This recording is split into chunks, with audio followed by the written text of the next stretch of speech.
Here to keep the chase going, share information, spread unity, preserve our heritage and our culture. We're trying to achieve something that you just can't catch. We're always trying to find a better way, trying to make better dogs. That's what Dixie Doggers Podcast is. That's who we are.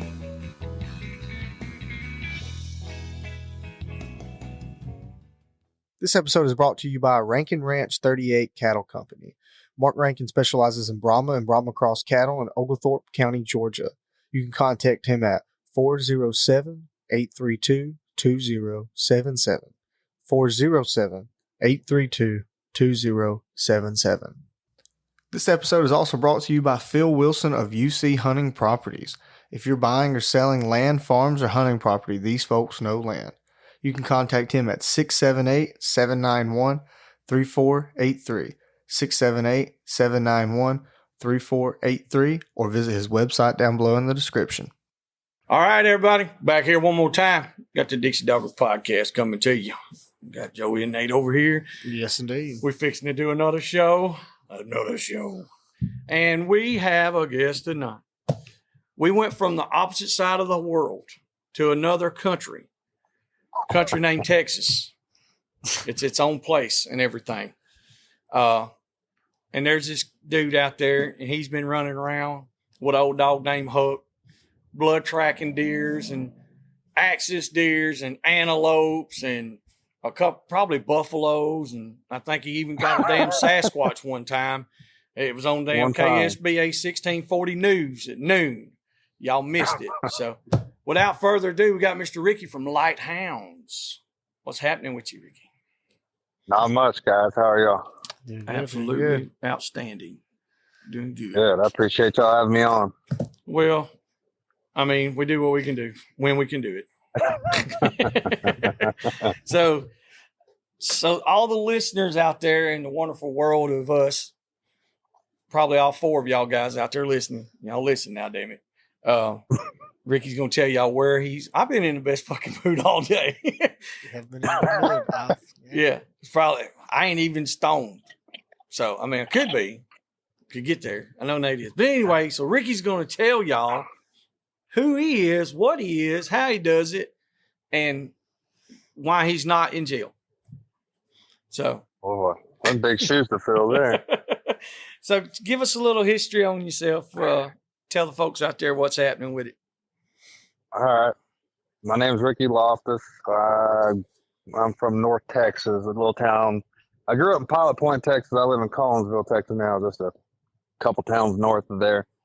I grew up hunting since I can remember, man. I think I shot my first deer when I was 6, 7 years old, and my dad took me everywhere that he went, and I got to go on a lot of hunts growing up, and then it basically embodied in me. I've got an addiction to it, and so anyways, I'm now 35 years old, and I've been running a deer tracking dog. This will be I think this will be the 10th season that I've been running a dog, or at least trying like hell. It's probably about 5, 6 successful seasons and 4 just me trying to figure out what the hell I'm doing.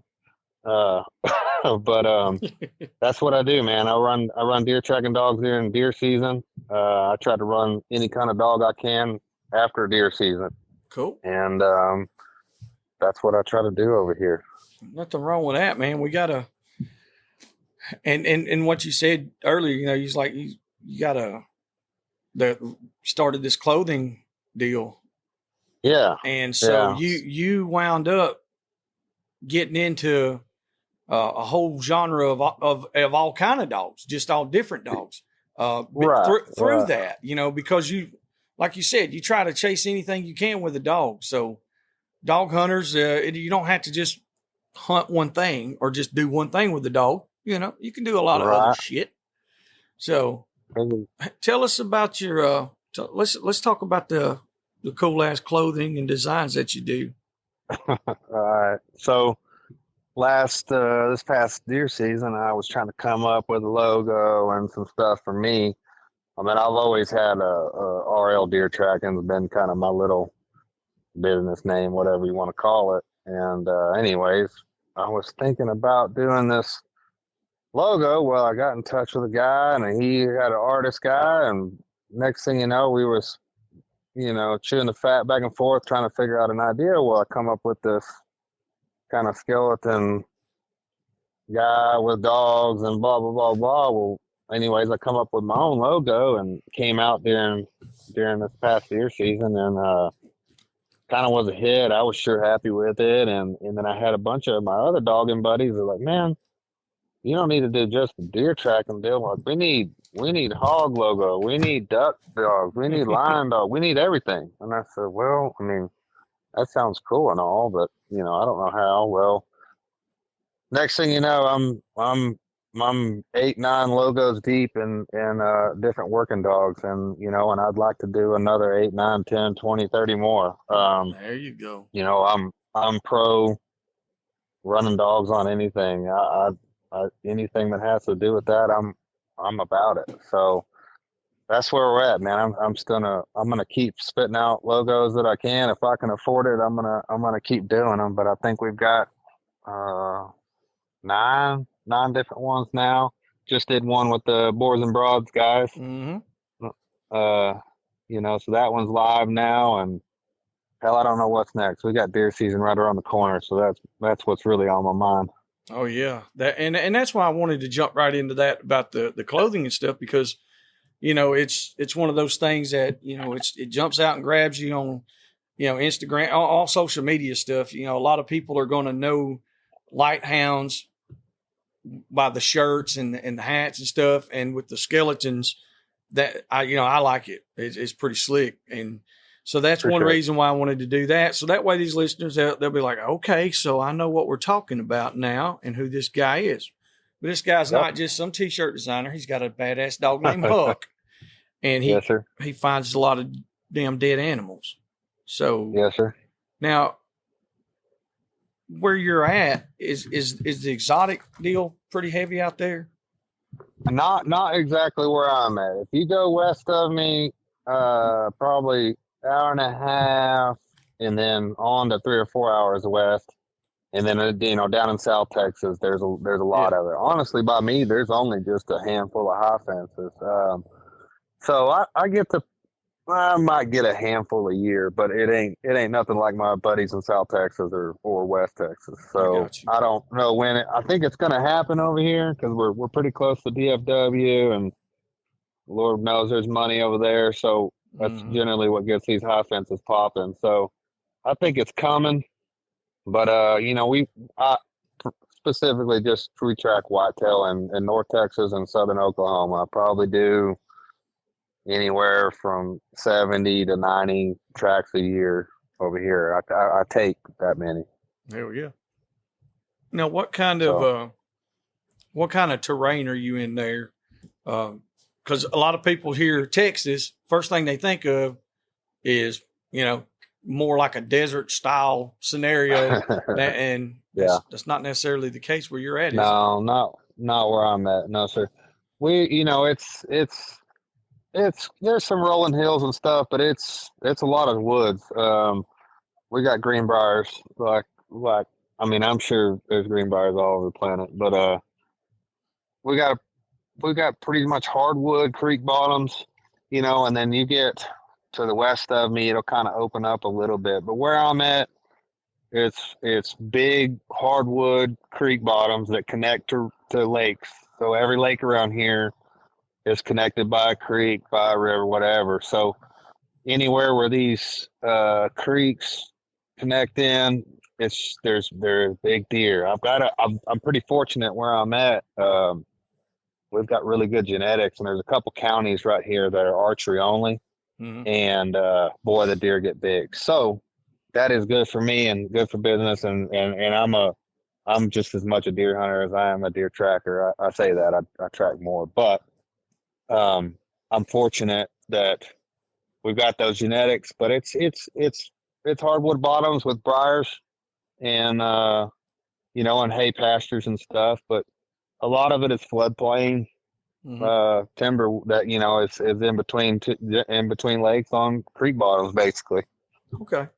That's what I was going. One of my other questions was, how much agriculture was there, or if it Not a was lot. just I mean, hay there's a fields. some.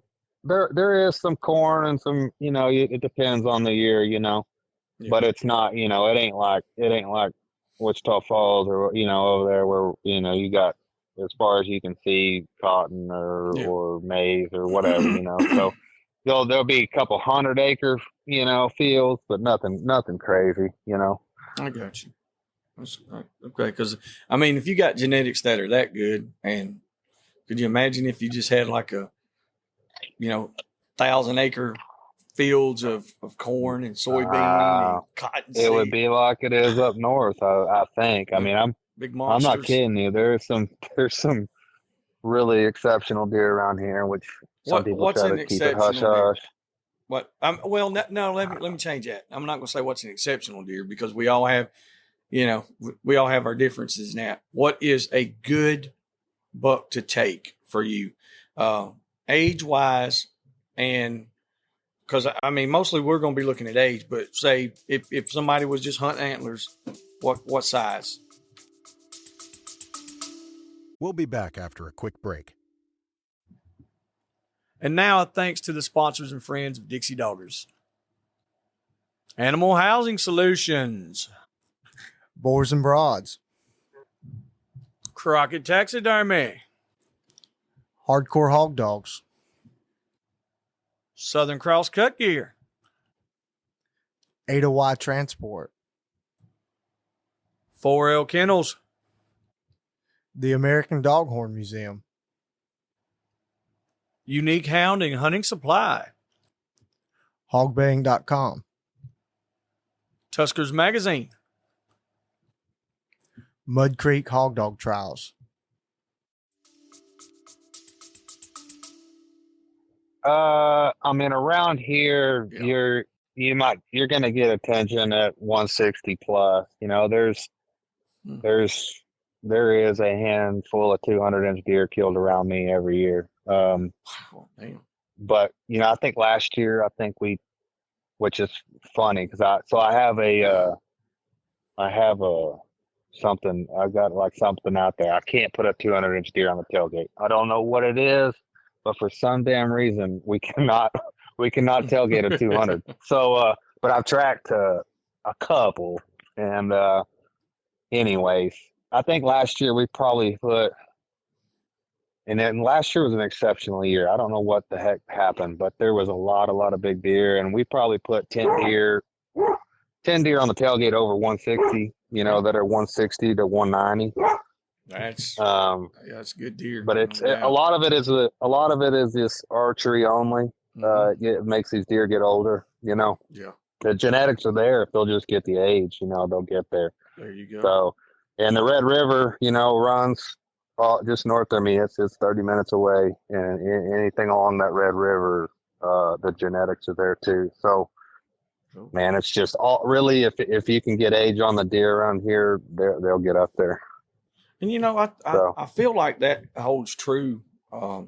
Really, no matter where you're at. Now, it might not be the same caliber, but the deer will definitely become better without a doubt. We've seen such an increase on our places. I mean, we've got some that are really grabbing attention. Here in Alabama, there's some nice deer killed every year. You'll hear one or two that are the 200-inch mark for the whole state. Really? That's the whole state, though. Oh, okay. Yeah, that's the whole state. So, and I could be wrong. But like once you hit the one, sounds correct to me. You hit the 150s. you hit the 150s, and I'm talking about your everyday guy that's hunting and managing his land and doing all that. But I mean, there's a couple of guys, Mike Perry, that son of a gun kills 150 to 180-inch deer, public land. He kills one or two a year. Yeah. Every year. That's saying something no matter where you're at. Yeah. Now, and I mean, like, this guy does it every single year. He lives in the forest. And I mean, like, he's just one of those guys. But most guys that are killing something that's a trophy deer is probably, I'd say, our trophy would probably be 140-inch average, I'd say. 140 to 150. That's going to be what a really, really good deer is. And I might be all the way wrong on that because I don't study it a whole lot, but Right. That's an exceptional deer. Yeah. I think most county archery records in Alabama could be beaten with 160 or 170 inch deer all day. Oh yeah. All day. Oh, okay. And like that's go ahead. more common. Yeah. Over there where you're at, 160 inch deer. Yeah. Probably. Yeah. I mean, it's obviously no. Don't get me wrong. I mean, still a good deer. 150 inch deer is a damn good deer. But no, there's these two counties where I'm at. It's like, I mean, it's obviously a good deer. Don't get me wrong, but you ain't even catching somebody's eye till they're 170 plus over here. Yeah. And that, but like, it's a thing. It's just a. Go ahead. I'm sorry. It's just. I think there's a lot of archery, right? So, and a lot of these guys, they are big on letting these deer get old, too. So, and I think, some of these places are real close to the Metroplex, which I call Metroplex, is Dallas Fort Worth. So there's a lot of money there. Well, you got these guys we're talking dudes that'll pay 10 grand for 100 acres. Just because there's a chance of a big deer. So the guys that are paying these big bucks for these little small properties, because that's a lot of stuff we do is really small property, especially close to the house. I mean, if I get on something over 200 acres, that's a pleasure for me. Wow. There's a lot of big deer that are killed on 5-10 acre properties around here. I mean, honest to God. Cool. Yeah, that's the big deal is not here. Not here. No. Now, everybody here, which we don't have huge properties, but like we have a lot of hunting clubs, and they'll have like 3,000 acres, but there's 30 members. Yeah, that's not a thing over here. That's a thing in East Texas as far as the hunt club stuff, but there's no hunt clubs over here where I'm at. That's crazy. Yeah, that's pretty cool. Yeah, so that's which is cool because I mean, and it's funny because you'll see say some new guy's got a dog and he starts tracking, and by God, if he finds a 180 inch deer, he's got the baddest dog in Texas, So it's funny because it's people that don't know any better. Hell, you find a big deer, you got a good dog, which is obviously not the case. No, sometimes these does are the hardest damn thing to tailgate. Yeah. So it's funny though, and I'm very fortunate to get to hold a lot of big deer every year, which is cool. It makes it interesting. But for me and the dog, I mean, I don't give a shit if it's a doe or a 200 inch deer. I mean, a track's a track for us. Mm-hmm. So, how old is Huck? How old did you say he was? He's 7.5. 7. Yeah. Okay. Yes, sir. And that's the one you started out with, and that's your main guy? No. Or no? Okay. He's my main dog, but I started out. I got a Lacey when I first started, and don't get me started on them. And I got another crossed up dog, and we'd find some deer, but nothing. It was one or the other. I'd have a dog that would track a dead deer and wouldn't run the sumbitch, or I'd have a dog that didn't give a shit about tracking and would bay and catch like you wouldn't believe. You know what I mean? Yeah. So Huck's been the exceptional dog that can do it all, and it wasn't like he was a natural dog. And when I say natural, the first year, I got to a point where I was considering culling him, and it was probably 99% my problem, my fault. I mean, I ain't no dog trainer by any stretch of the imagination, and it was just sticking to it, man. I stuck with it. We was going down to South Texas and shooting axis and trying to get him trained up, and it took till I guess he was 2. Whenever the second season came around, he was 2.5, And, one day we had a track, and it was, and at this time I was taking tracks, but I wasn't taking tracks. So I was taking calls for friends and like calls that sounded real good, but I wasn't putting them on just anything. I didn't want to put them on a whole bunch of BS tracks that these guys think they got blood and don't, and end up on a rodeo kind of deal. So we, when he was 2.5, we took a track for a friend, and it might have not have been a track we should have taken, but either way, it worked out. And after that, it was like a light switch kicked on, man. And it finally happened, and I finally saw it. And it's just as much for me as it was him learning experience, and that was, I don't know. I mean, it was probably 6 years ago. And then after that, man, but just me and him, we was rolling, dude. We were going and getting into every single track that we could. And over the last 6 years, or I guess probably 5 years now, but just me and him, we've done a lot, man. And that's just, I've learned more than he probably has, Yeah. I think that's, that's what the ultimate thing should be in my eyes is you should learn more than what the dog does. Especially, if it's something that you're new to. And I don't think it matters what it is, whether it's blood trailing or doing protection work or narcotics work or hog hunting or whatever. Yes, sir. If you're new to it, you should be learning. Yeah. And I think that's a good sign right there. And putting 70 to 90 deer a year on the tailgate's another good sign that you learned something. Now we're tracking 90 deer. We ain't putting that many on the tailgate. Okay. Well, so what's the accuracy rate? What are we doing on ones that are actually shot and would die? Well, if you go that route, so I keep track of every deer, right? Yeah. So I keep every year. I'll run a tally just for my own damn sakes. Mm-hmm. And so last year we tracked 85 deer, and we put 50 on the tailgate. Mm-hmm. So, and now of the ones we didn't find, half of them were back on camera, alive. Yeah. So, if you're counting dead deer and deer that we should find, I'd say the odds are, 75, 80%, and maybe 90%, Okay. But if we're just counting everything, a 60% is a pretty general deal for us every year. It'd be hard to count everything to me because it's like you got human error from the hunter. Oh man, yeah. There's a number of things that you can throw into the equation. I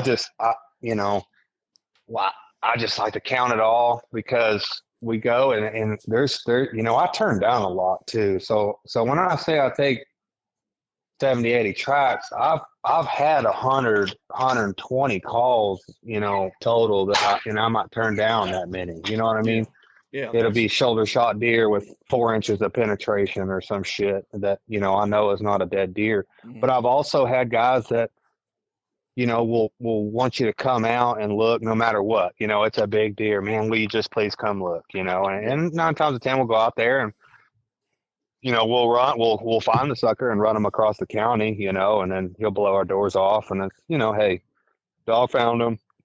He can't stop him. He's alive and well. We're good to go. And then he'll show up on camera a week later. But there are occasions where we'll catch a deer that I didn't think we'd catch. You know what I mean? Yeah. Have a deer that bait up that I wouldn't have thought would have bait up, or a deer that was dead that I didn't think would be dead. And I've gotten pretty good at deducting that stuff over the phone. Some guys will shoot and be like, I just blacked out. I don't know, Yeah. and then I'm trying to put pieces of the puzzle together by pictures, and like for me, most deer we track are archery. So for me, I have to see that arrow. Like I need a picture of those fletchings, and I have to see I have to see the whole arrow, and I got to see those fletchings, and I can tell you 90% of the time where that deer's hit. Then that's just over the years of seeing the different blood, different stuff, on there, and the reaction, and putting all those pieces of the puzzle together. So, but it's just, like I said, sometimes you'll take one and you'll find it, and you'll be like, well, I'll be damned. I would not have put money on that one, or vice versa. You get one, oh, it's a gut shot. A gut shot for us is like a 99% success rate. I don't know people out there that That's right. think that a gut shot's a bad shot. A gut shot is a fatal shot. So every time, well, yeah. I think it is. Yeah. I don't know. There's stories and stuff of things happening, that you can't really justify or whatever. But a gut shot deer to me is a fatal deer, and it puts off a lot of odor, and it's usually something we can find if it's not just completely harassed by humans or coyotes. You know what I mean? Mm-hmm. So, yeah. But I've had a gut shot deer that I've let lay for 7-8 hours and get there, and the sucker blow our doors off and literally can't stop him. Damn. Still very, very lively at 7-8 hours where we're running a mile, taking a break, and running them another mile, and still can't get them shut down. So there's times like that. Yeah, that's pretty wild though. Like I said, I've always heard the same thing. It's like it's a fatal. A gut shot deer is a dead deer.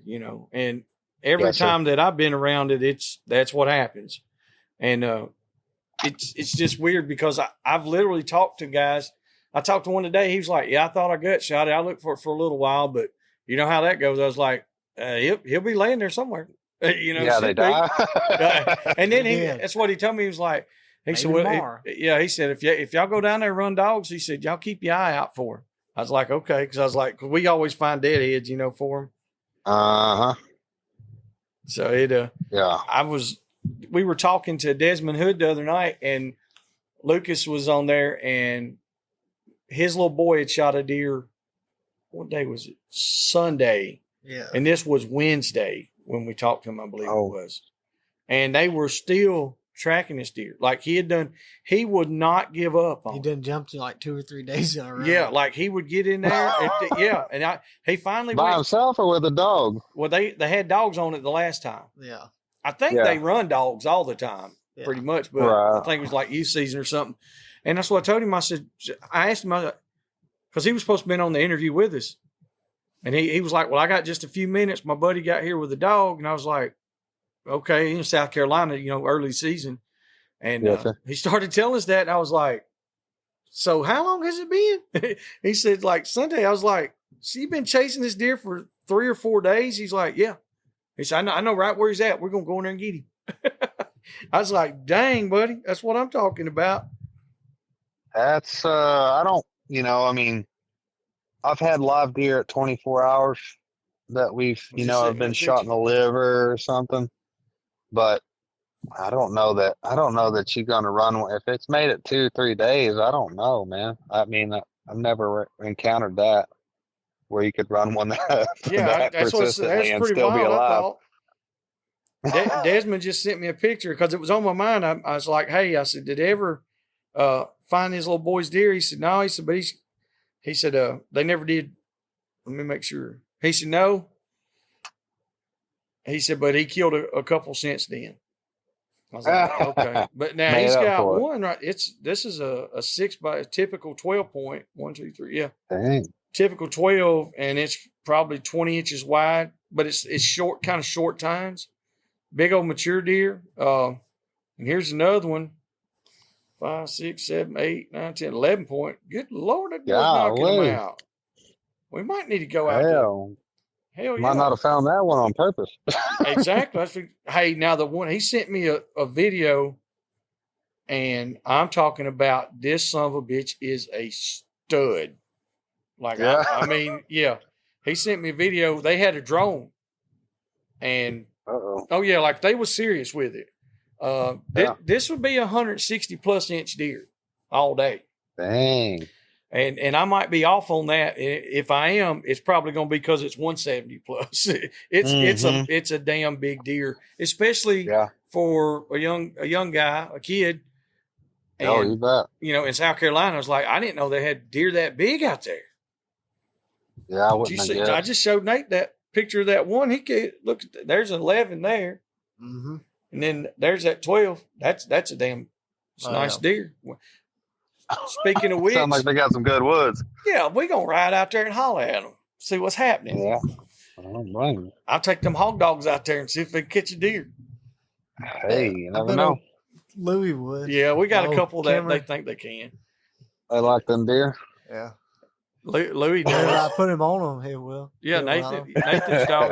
We put him on. We put him on I'll everything. run that dog on anything he'll run. I don't give a damn. Coon hunting, squirrel hunting, blood tracking, hog hunting. Oh, meat dog. Oh yeah, I cannot. Absolute meat He's the whole reason why I want to bow hunt this year. He just turned So I two. can- He just turned 2. didn't he? Yeah. Like he What literally, is he literally Is just he turned Kimmer? 2. Yeah, Kimmer Kirk. Yeah. Gotcha. And then I got another young Kimmer, Fred. He ain't real gamey, but his nose is insane. If he'd ever figure out how to let that nose drive him, and so I'm thinking about trying him on blood trailing. I mean, Well, you take them both. yeah, that's what I was gonna do. But the other one's game. Bring out the game in him. Mm-hmm. You know what I mean? Yeah, it's. Oh, I don't know it. I've always dabbled around with having a blood dog. Yes, sir. Shit, I guess probably past 15 I think years. it's just real good exercise. I think Yeah. it's another way to make a hunt dog versatile, but the dog can definitely tell there's a difference. Mhm. Like the, Oh, the yeah. smell is just so different. It's I not would- like Oh, any yeah. of our dogs they've never ran deer after No, blood they trail. Like Lou's never ran they deer. won't run a deer. Yeah. They would, even if that deer's like, I mean, if it's not the deer that was shot, they're not going to Yeah. just run deer. Yeah, exactly. Oh no, There's no. so Yeah, many that's- people get that's- that shit misconstrued. They're like, well, you blood trailing with him, he's going to be running deer. It's like, no, he ain't. No, not a seasoned dog. No. That's unacceptable. He ain't Exactly. got time to run other deer when we got a wounded one on the ground. That's right. And that's, I mean, it's just, there's a lot of guys that I think that they could take dogs and make it where they're a multi-purpose dog like Nate's doing with his, but they're just, like I said, they think that it's going to cause an issue. And some dogs it will, because Oh, I'm sure. you Yeah. know, some of them can't figure it out. You know, they're like, okay, Right. so I Let's can- run everything. yeah, I just run everything all the time. Mhm. But but now with where you're at in Texas, do you guys can charge for picking or for blood trailing, right? Yeah. Okay. I mean, there's no way I would do it for free for general public. You know, I mean, I'd do it for my buddies and stuff or whatever, but man, there's a lot that goes into it, and you're risking that dog's life almost every time we go out. Mhm. You know, and so no, we don't. We definitely charge, and you know, I've talked to guys up north that are like, oh, we don't charge, you know, we just do a tip or blah blah blah. But generally speaking, over here in Texas, and if they're a reputable dog, they're charging some money. You know what I Mhm. mean? Which I know Yes, there's sir. certain states you can't charge. We're not supposed to. Oh, really? Yeah, and like a lot of people, they work off of tips, or whatever. And I did Which that. is the same thing. I mean, It's you drop the the money same on the shit, ground and yeah. trade them a water bottle for it. I mean, it's still getting paid. Yeah, no matter what. But it's like, Yeah. I'm like you. I could not do it for free anymore. I did for a No. while.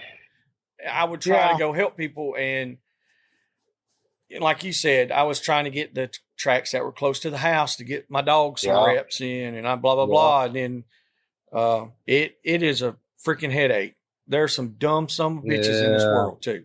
You can't really trust a whole lot. I mean, I've got repeat guys that have learned from me and know what to do and what not to do. But you'll have guys that'll load smoke up your ass and then Oh yeah. want you to come out. Well, when I tell them it's 300 for me to show, the bullshit comes out. You know That's what I mean? exactly right. So that's when I was doing the 50 or 100, hell, Mm-hmm. anybody, they shoot an arrow up in the sky at a big deer and $50 they'll pay to come try it. You know what I mean? Yep. So really that's my biggest deal is we charge the money to weed out the bullshit. So I agree. if somebody's serious and they really think that their deer is dead, they'll pay the money. You know what I mean? And I don't have time to run not mortally wounded deer. And for us and a handful of these guys, I mean, we're running 24/7. Yes. We're not like, hey, it's the weekend, here we go, dude. I start this year. I he can start September 28th, and I'm off work from September 28th to November 28th. My real job, Yeah. 2 track deer. Hell yeah. Well, I mean, like you So said, if you're putting, if you've got a pretty good average on recovery, and you're able to charge a decent rate, I mean, you can pay for your stuff. You can make a little money. So I it's mean, that's definitely what worth keeps it. us going and pays for Christmas. And Mm-hmm. I got 2 little boys and I've got a 3-year-old and a 2-year-old. And if I'm not leaving the house and taking time away from my family unless it's worth it. You know what I'm saying? That's That's the right. other deal some people don't understand is, yeah, I do it for fun. I love it. But at the end of the day, man, I've got 2 kids I got to watch at home, and I got family. I'm not just I'm not just out here doing it for shits and giggles. You know what I mean? Well, I exactly. like it. Don't get me wrong. I love it. But I'm also. I mean, I'm not scared to say it. I'm trying to make some money. I mean, I am Well, yeah. honestly. Now, I mean, you've got money and time and effort involved in the whole process. I mean, first Yep. off, you got to have the dog. Then you have to Yep. market the dog. Then you got to market yourself. I mean, Yes, sir. you can have a great dog and be a fucking waterhead, and you're not going to do any business. I've Because seen them. people, I'm sure you know several of them. So Oh yeah. with that process on the having the dog and making the dog what it is, how do you start your dogs out? I mean, like, give us the process of you getting a dog and starting it now as whatever age, and then how much handle do you need to put on the dog? Uh, run that for the listeners out there so they kind of know what's required of this. So starting the dog, hell, that's still to be determined, man. All these dogs are different. So, Mm-hmm. um, you might have a dog that'll blood trail like crazy, but doesn't have the grit or the prey drive to bay or chase a live one.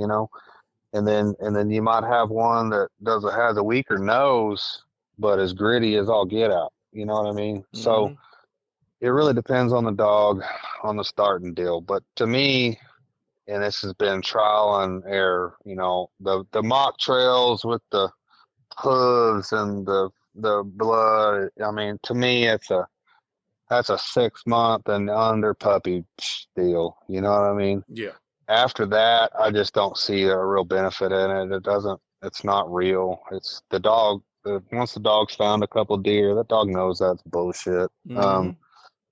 If I set up a mock trail for my main dog right now, he would laugh at me. I mean, I'm not shitting you. And it was when he was 2, right before he finally clicked on. I was running the mock trails with him and just wasn't doing it. And I talked to another guy down here in Southeast Texas, and it's like, man, he's just not running the mock trail. He's like, Ricky, it's fake. You don't think he fucking knows? Yeah, exactly. And I was like, and to me, I was like, well, at the time, I'm like, well, no, you Mm-hmm. don't know the difference. Bullshit. You know, Yep. you got a frozen leg that you're stamping in the ground with some frozen ass blood. I mean, it's not the same. So to me, after 6 months, they've got to be on deer, real shot deer. Uh, and for me, it's now that I've learned and been through all this shit. Uh, I'm not putting a 1, 2-year-old a dog on anything but a successful track. Yeah. So I don't care if it's 50 feet or 500 yards, I need to know that there's a dead deer at the end of it before I put them on it. Gotcha. I want them to be so damn confident when they get on the trail and put their nose on the ground that there's no other option but to find it. You know what I'm saying? Yes, I do. So that's where I'm at now, and it's taken me a long time to figure that out. Don't get me wrong. But so as far as the puppy stuff goes, I'll put the blood in the dog food and throw it out in the yard when they're 8 weeks old and make them hunt around the yard for the dog food. Just get them started. And then I'll do the fake blood trails to dog food or to some deer meat or deer leg, and then after 6 months, you got to start killing deer. That's all there is to it. Yeah. No, I fully agree with that for sure, because I'm like you. It's the same thing with us with running the hog dogs. When I was young into it and first starting, I would do mock hunts a lot and set it up for little trails and this and that. And then, like you said, after they reach a certain age, they're like, dude, this is bullshit, Yeah, it's too easy, or I just don't care. Or I know there's nothing at the end of it. You know what I mean? I just sent 2 dogs to Florida, and both of them are going on 5 years old, finished dogs. And the young man called me the other night. He said, or the other day, I asked him how everything was going. He said, well, good and bad. I said, well, what happened? He said, I took both of them down there to our hog pen. I said, what? He was like, well, the male dog, he actually went in there and he hammered right off the bat. And he said, the female, she acted like she didn't want nothing to do with it. I said, no, she's looked at you like you was crazy. He said, yeah. He said, that pig almost run her over. She was trying to get out. I said, dude, they're not supposed to be around a pen. Like, he lost me at pen. Yeah. As soon as he said that, I said, do what? And he's young, and he's learning. Right. He's got a lot of stuff, and they hunt a different style dog than what we do. And it's just, everybody's different. I'm not saying that he's doing wrong the way he does dogs, but to do the dogs that we've trained, it was way wrong. Yeah. It's like, man, there's no sense in. Well, you said finished. Yes. Like, these dogs have found hundreds. We're done playing games. Yeah. And so I'm glad you brought that up too. Cause it's like, this is a good guy. I really like him, and I hope everything works out. I even told him, I said, if something happens and you're not happy with the way it is, I'll give you another dog or whatever you want to do. I said, but it's, that's not the dog's fault. No. At all, The dog knows better. It better, because that's like today. 5 years, it ought to. It's like today, Nathan told my other son, he was like, hey, he said, Buford's out. So we got a, 275-pound boar hog. He's walking around the dogs. So they better not mess with my hogs. Right, yeah. At all. So that's why anything you get from my yard. Now, there's probably a couple of them, if they get the opportunity and we ain't looking, they might grab a hold of it. More of the catch dogs, but the other ones better not mess with it. Get their ass whooped. That's different. It's a whole different game. Yeah. And so once you get them on these successful tracks, so, can you go to somebody's property and say, or get with a couple of guys, a group, and say, hey guys, if y'all are down here, y'all shoot me a couple of exotics and let me bring my dog out and run these tracks. Always. I'm always looking for that. And that's what I try to harp on with guys, and some of these, so y'all got MLD, like managed land stuff, where guys can shoot as many does as they can, kind of deal? Y'all have anything like that? I think we got 2, which now here in Alabama, we can shoot a doe every day. Yeah. All season. We can kill 200 plus deer. We can kill 200 deer a year. Yeah. That's why I'm so excited for bow season, because I'm going to shoot until I break all my arrows. Yes. You can shoot a lot of deer here. So you got lots of training activities over there. So over here, there's properties that you can put under this MLD permits, and so whenever deer season starts, you can start with a rifle. So September 28th, if you're under MLD, you can break out the rifles, even though it's bow season. And but they got a managed. Usually, it's some sort of biologist will come and and you either do a spotlight survey or a helicopter survey or blah blah blah blah. Anyway, you'll be like, hey, you got to shoot 15 does or 200 does and $17 or $30. You know what I'm saying? Yeah. And with that deal, there's guys that, they've got to meet their quota generally every year to keep the state happy. And if you're going to stay in the MLD, you got to kill so many. So I'm looking for those type guys that got that place. Cause yes, sir. September 28th, you're pulling out the low longbow and smoking some does down, and that's what I like to get a hold of. But yeah, I'll tell guys around here close by, I was like, if you shoot one that goes 50 yards, I always have a puppy or a dog that is in training. And you know what? You give me I'll come for free. I don't give I'm not trying to make money. I just want to train. And next time you call me when you got big boy on the ground, you're first priority on my list that day. There you go. And it's what I'm so saying? it's hard because to get you people scratch to do my that. back. You know what I'm saying? Oh, it is. It's ridiculous. Because they're like, well, it only went 20 yards or 100 yards, and I seen it. It's down there at the end of the green. And then they got to wait on me. Yeah, I get it. At the same time, though, it's like you can wait on me for 30 minutes or an hour and let me do this now.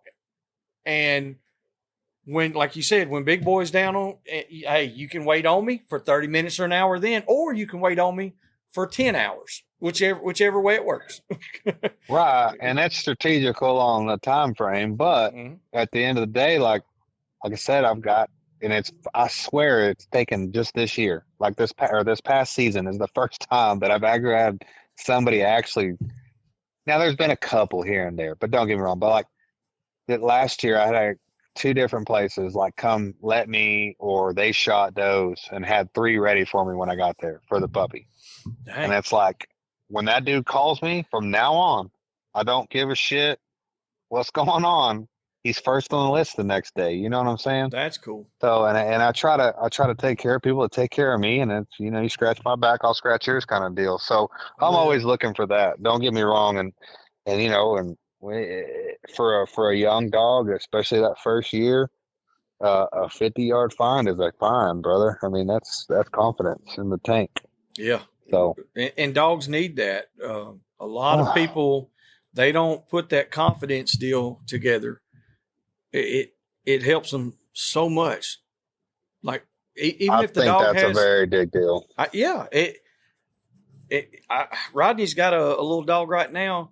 Man, she's going out and hunting, and she has found her own. But she don't have that and that's all it is she lacks the confidence. But she's slowly getting it. But and once all that clicks, man, she's gonna be phenomenal. But like you said, it's just she just doesn't have the confidence yet. And Rodney, he gets a little frustrated with her. I mean, of course, that happens. But it's like that's just part of it. Some dogs, if you set them up for success every time, like you said, it's their confidence level will be through the roof.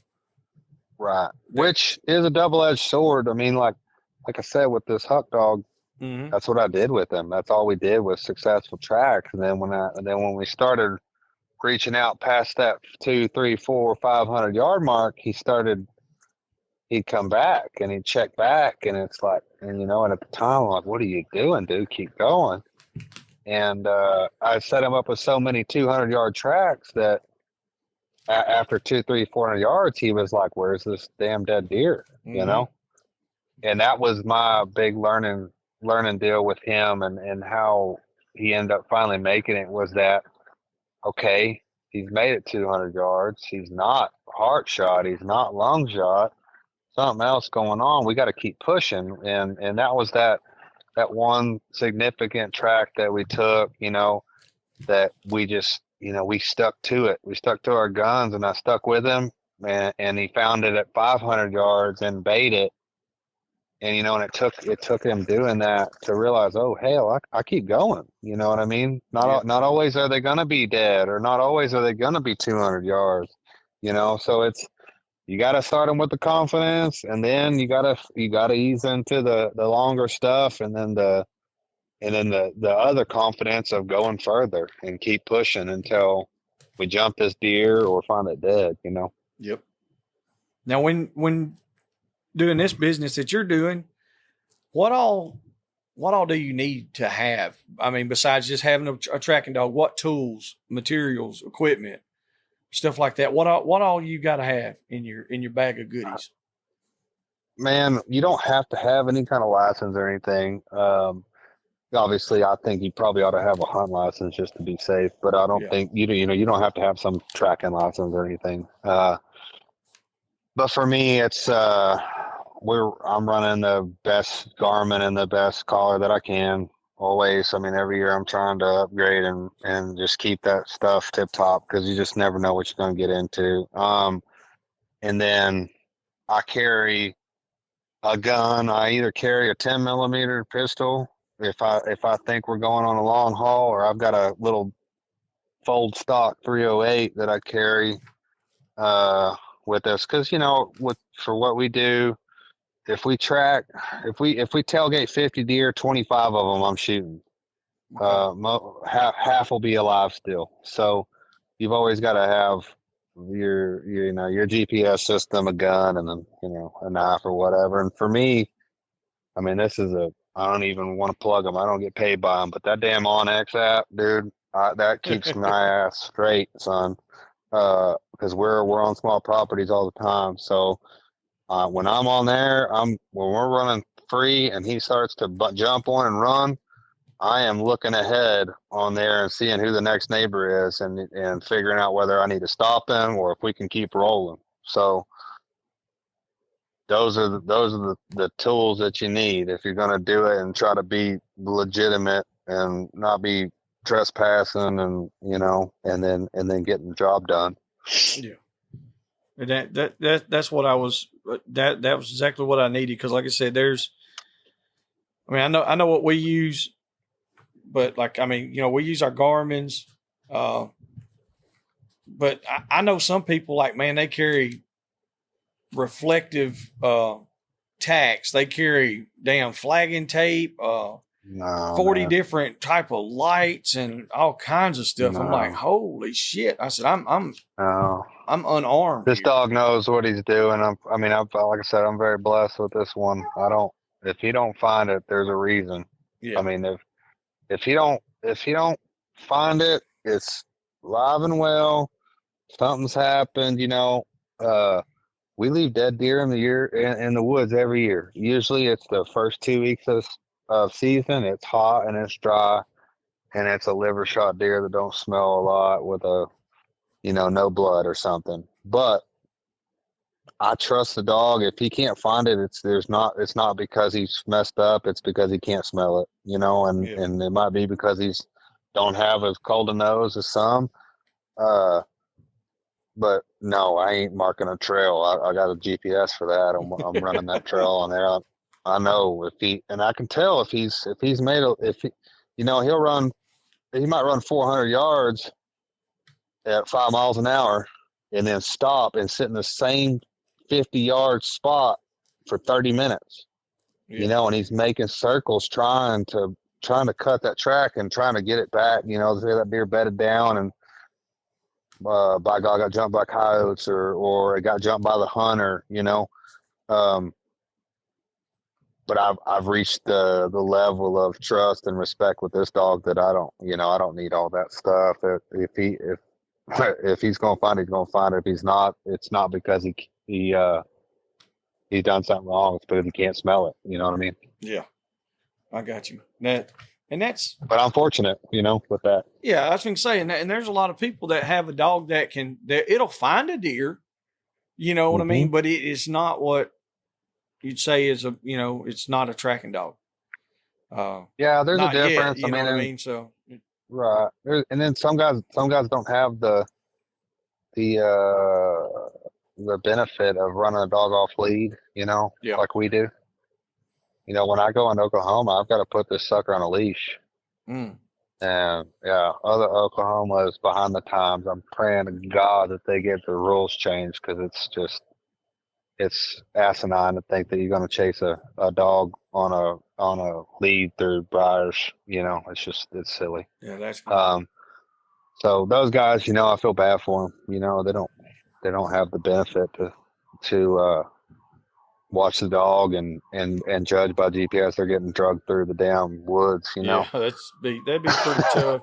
With some of the dogs I've had and some that I've seen, especially the ones I've seen, because most of the ones I've had ain't worth the shit. And there's, not, they ain't worth it anyway. But I've seen some dogs that when you cut them loose, you're not going to walk that bastard on lead very much. I mean, if you do, it's going to have to be 100-foot long, which I mean, I I'd guess have a you whole could, different dog if I was doing that. I'd Yeah. have a damn wiener dog or something. There ain't no way in hell I'm getting pulled by this dog. What kind of dog is Huck? We didn't even talk about that. What breed is he? I mean, it's a secret, but Okay, well that's what I'm saying. no, it's just a crossed up hound and cur dog. There's a He's a hog dog. a lot. Yeah, exactly. That's what it exactly is. what he is.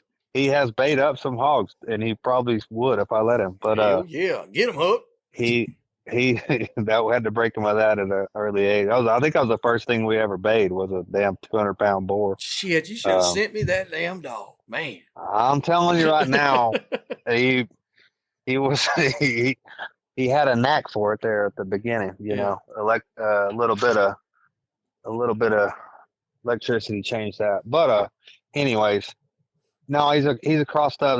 They got a line of dogs down in South Texas called they call him a South Texas blue dog, and they got a little bit of that, and he's got a little bit of cur and a little bit of walker and a little bit of this and a little bit of that. To be honest, I don't exactly know. Yeah. I mean, I'm very fortunate to have him, and I know where he came from, and I know where, and how.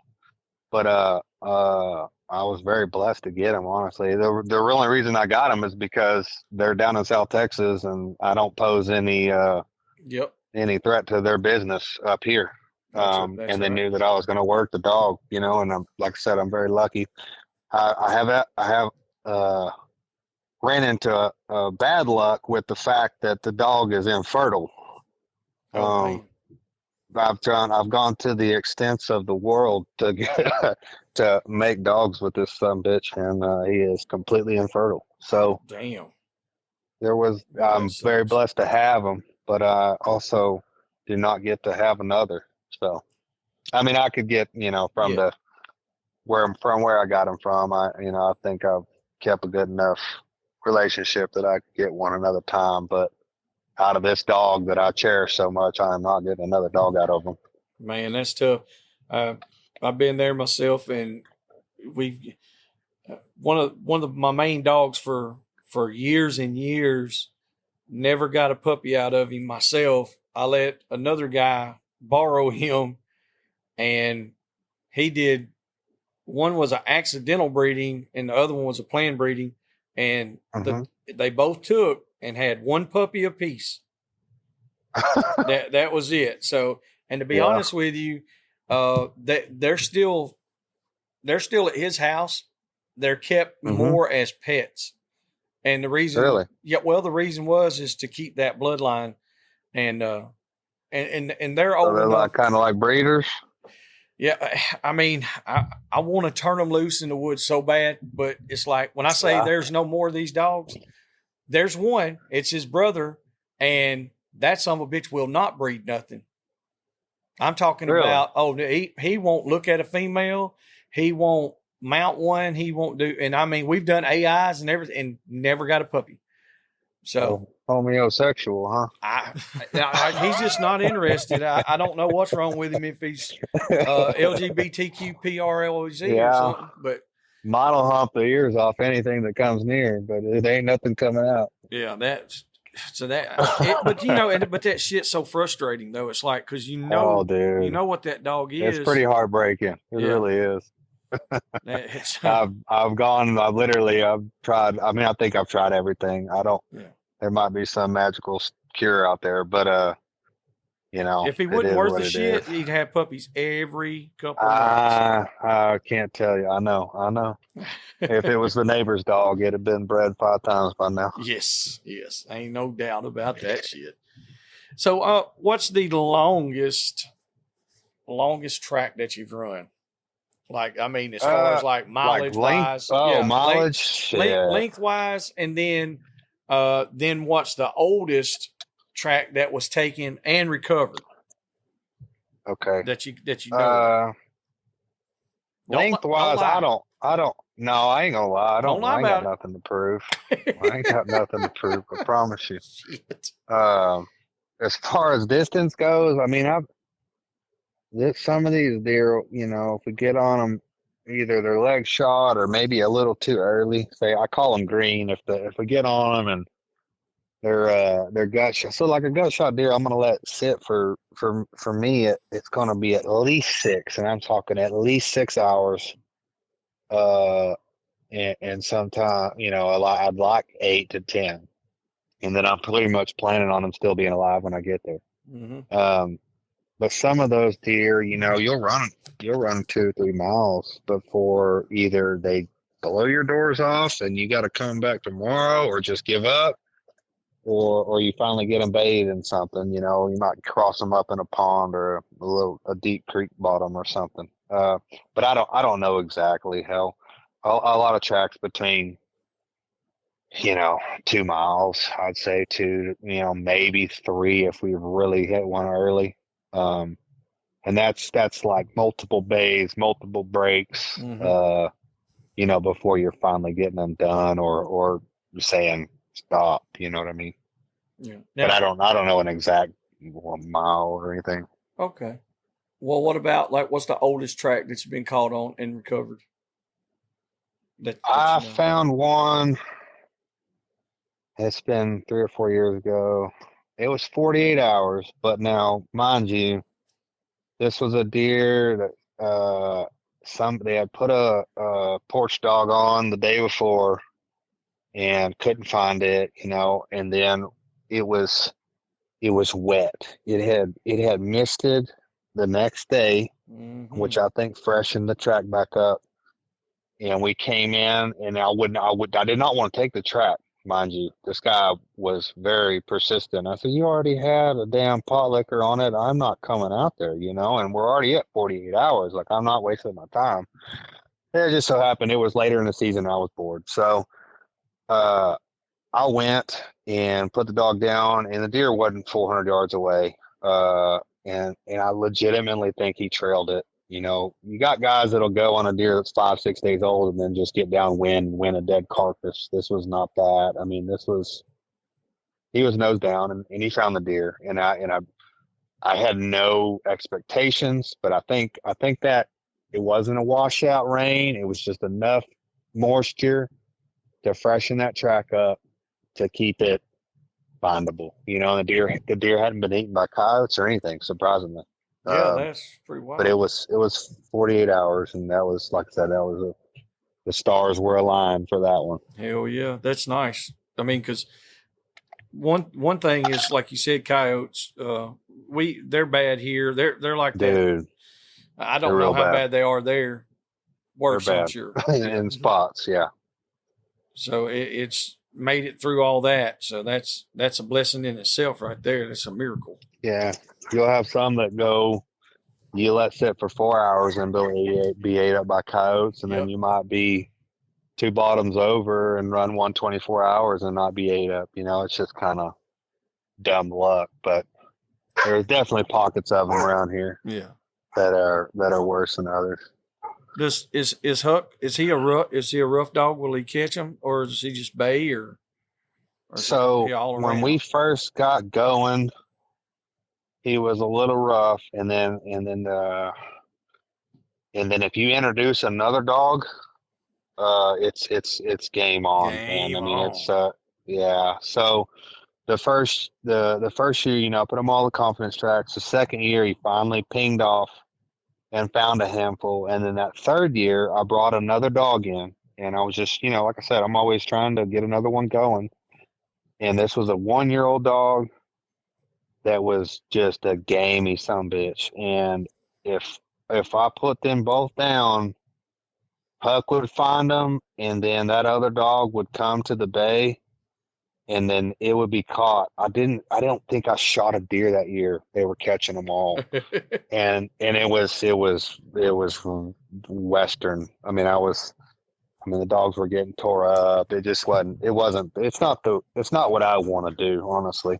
It's cool, don't get me wrong, but the dogs are getting jacked up regularly. So when I run him now, I run him by himself, and he is at 15 yards just baying away and just saying, look at me, look at me, look at me. And then I come in from the not, I'm coming in downwind and getting them put down. So he is the loosest baying dog ever, but he's also had his fucking ears knocked off before, Yeah. So he knows better. He learned. Yeah, he's got some sense, so that's good. Yeah.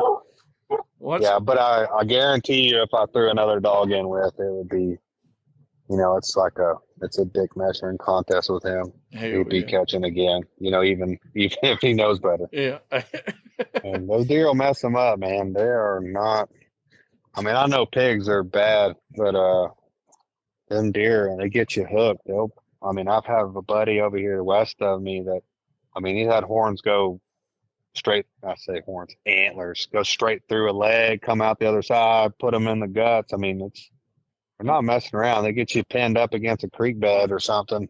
Yeah, they can do a lot of damage. They can tear their ass up. Yeah, yeah. And also, you take a deer that's, most of them, if they call you out to track, usually it's going to be more than a spike, Yeah, so you've got 99% of the time. Yeah, so you got now, instead of having just two, like on a hog, which hogs are bad. Now we deal with them all the time, but they're you take those antlers and you got 6 or 8 of them stabbing in you at one time. Man, that could be a bad damn day.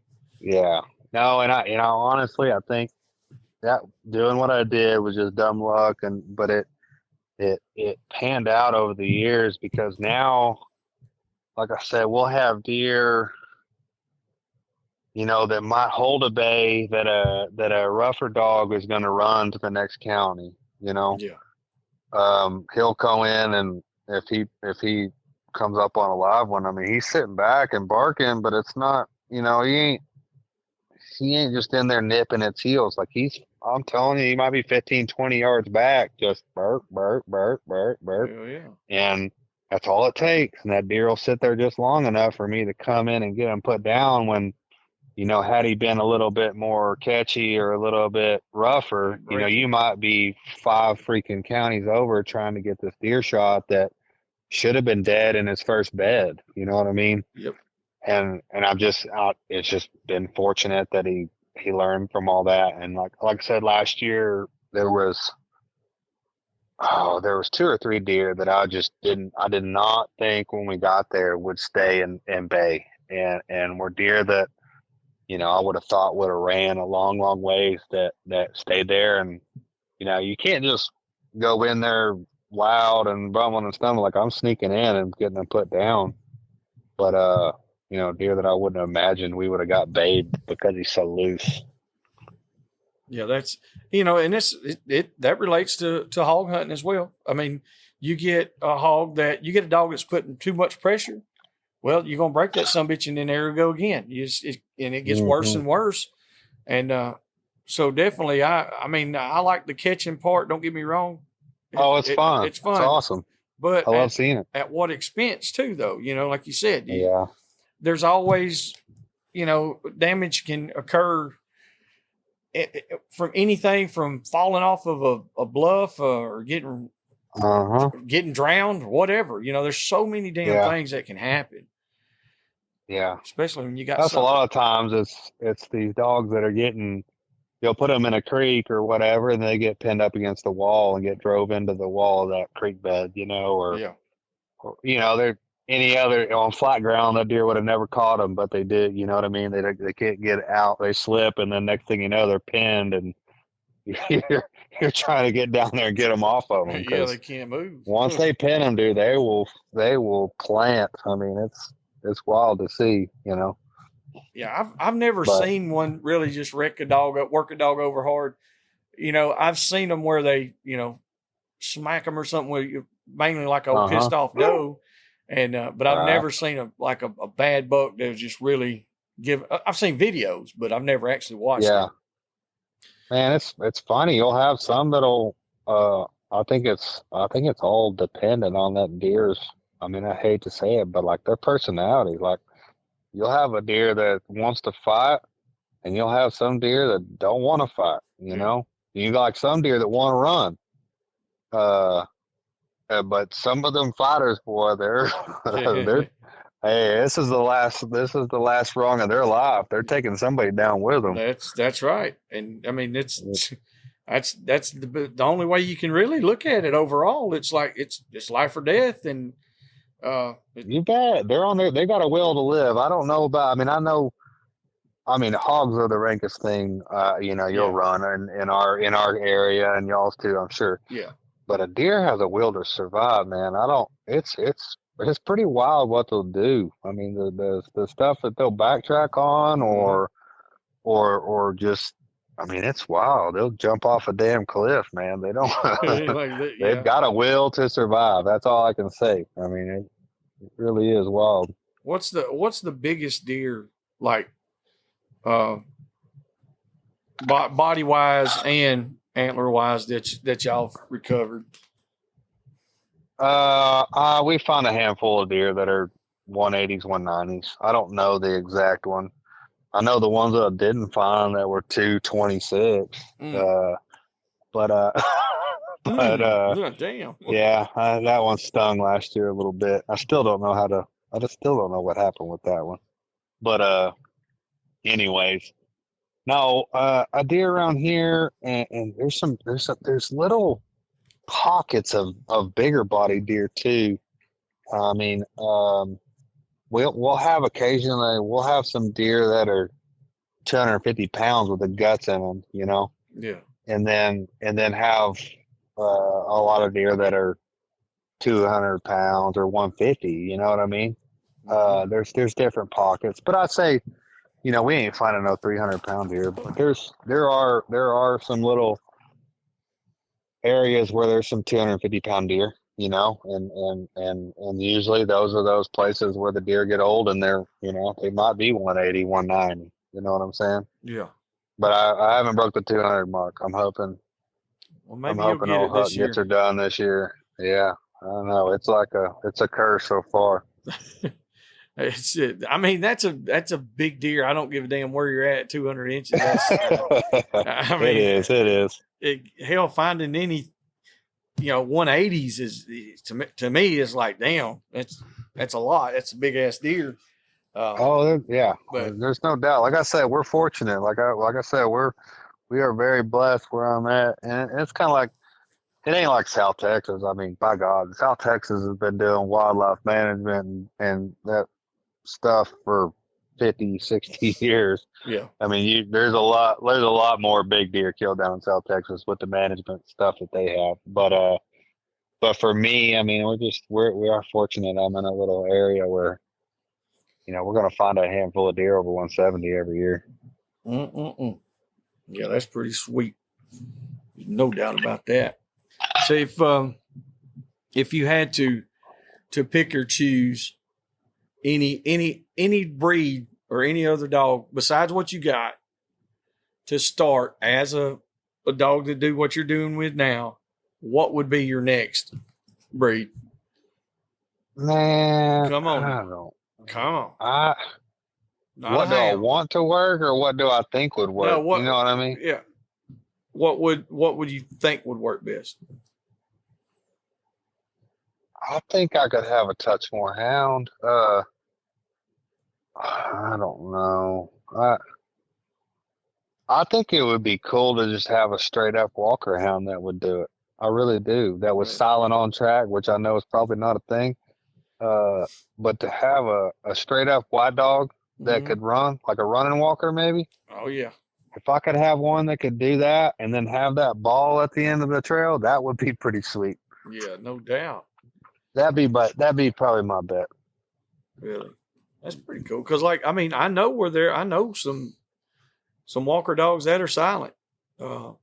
Really? Yeah.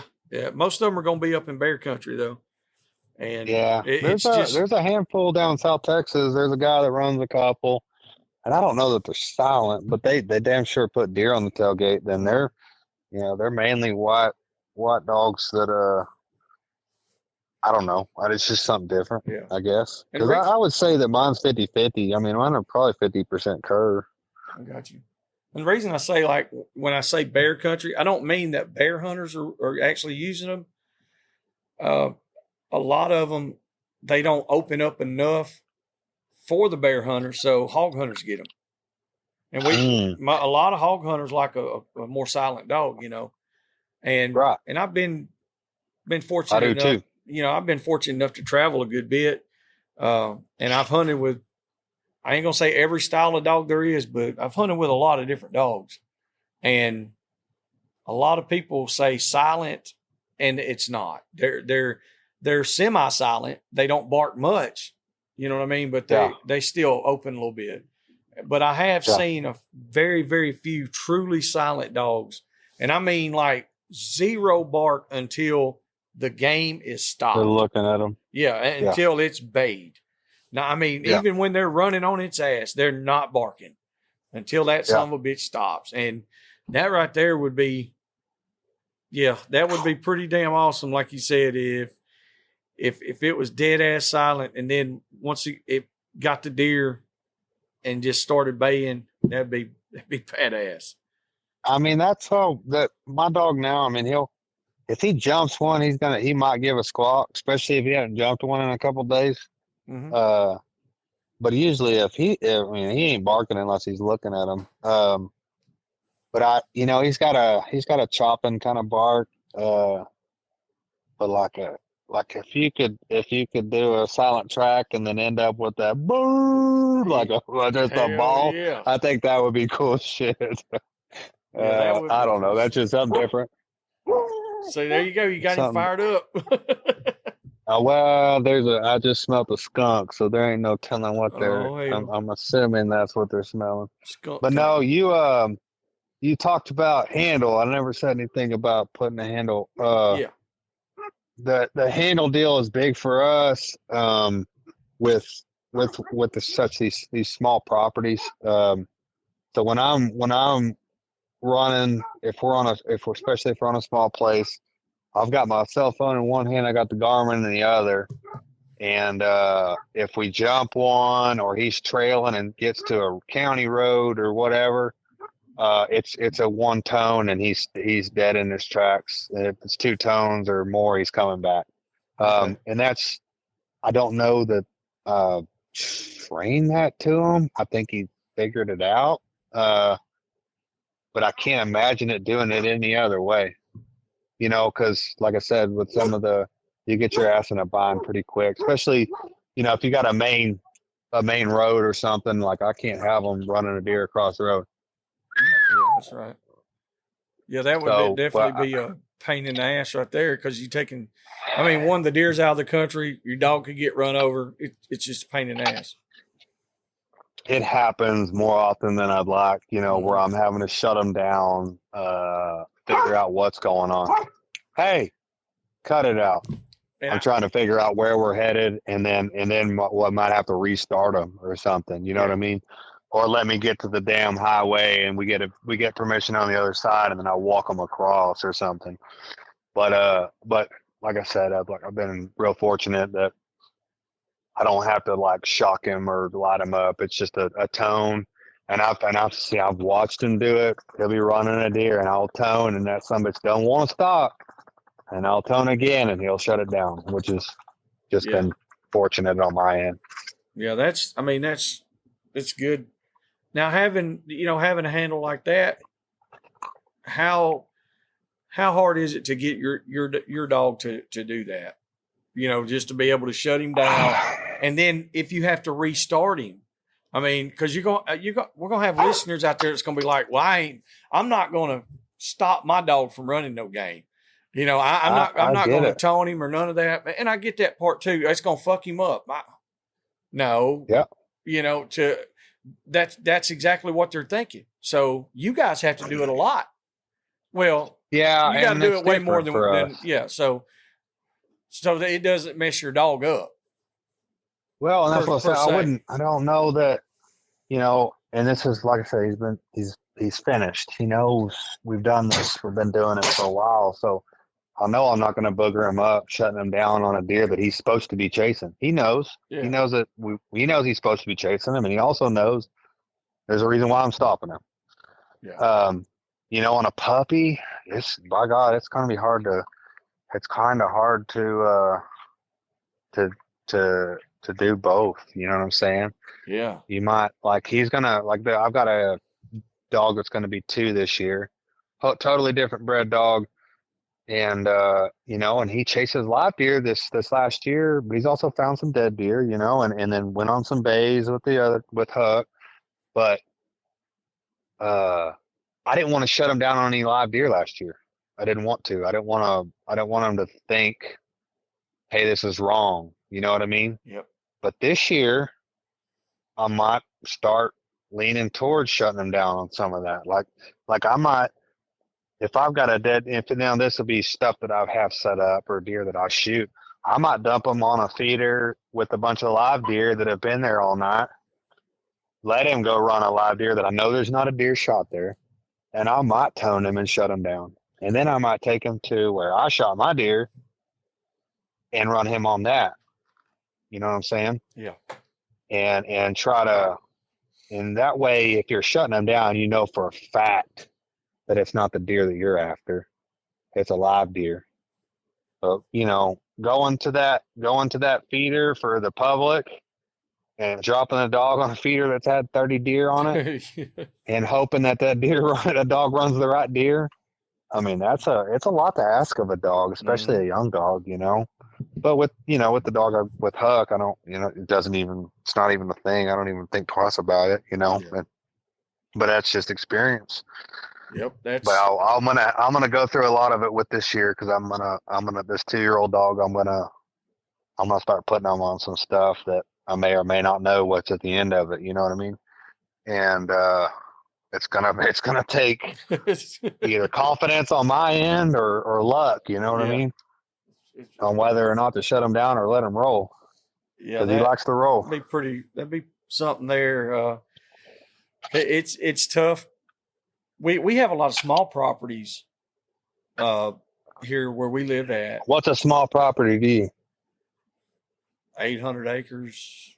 You know, hey, that's fucking huge. No, well, I mean, like for the dogs that you know the style of dogs we were running. No, I get it. For hogs, like I mean, used to people would call me and I was like, "Is it 5,000 or more?" They're like, "No, for what?" I was like, "I got to have 5,000." They're like, "Are you serious?" I'm like, I said, "When I turn these son of a bitches loose, you're fixing to see some shit happening." And we're rolling out, son. hey, they fucking dry cast 1.5 to 2 miles, and that's how they hunt. But yeah, find something. Well, there wasn't a big population of hogs 15 plus years ago, 20 years ago. Right, so you got to range out and fucking cut something. That's right. So we didn't have a lot of roads where you could just ease around. It's you pull up to the top of a mountain. And you're sitting up there and you turn them loose. There's not another road for miles. So they had to go. But now in the past 10 years, it's got smaller and smaller. So that's why we went to the more of a cur dog. Yep. And hotter track. Yes. And if it hunts out a mile, man, that's plenty for us. Yeah. You know, that's plenty for where we're at. And now there's still I think that's pretty common over here now too. Yeah. I don't think anybody wants to roll that far because you're end up somewhere you shouldn't be. That's right. And see here in Alabama, you can't just go get your dog because you want to. That's same thing here, man. It don't work same like thing. that shit in Alabama. Like same thing here. So, you know, but I do respect the property boundaries as much as I can. there have been Yeah. times where Yeah. I'm like, there's nothing there, and I know there's nothing there. I walk in there and Right. get my dog. You got to get your dog. Yeah. Yeah. And so it's like, but I'm Most not people hunting. know that. Most Yeah. people agree with that. You got some of these landowners that can be assholes, but Yeah. I mean, you ain't gonna just leave a dog. Like I have ever had, been on. I had one last year where the dog was baying, and it was on the neighboring property, and I made a phone call and talked to my local game warden. I was like, man, I'm here. This is where I'm at. He goes, yeah, I know where you're at. I said, he's baying on the neighbor's property. I don't have permission. Like, what do you suggest? I think there's a house on it. I don't know that they live there, but he's like, you got to go get your damn dog. Like, get your dog, and we'll make sure, whatever. We'll figure it out. You know what I mean? Yeah. And that's just having a good. That's a good having a game warden. good rapport. And if I'd have told him I was at a different place, he might have told me no. Yeah, that's what I'm saying. He understands, but he knew where I was at. Yeah. And that's no, they're not all like that. Nope. I'm fortunate to have a couple that are good, and that I'm not just out being a dumbass.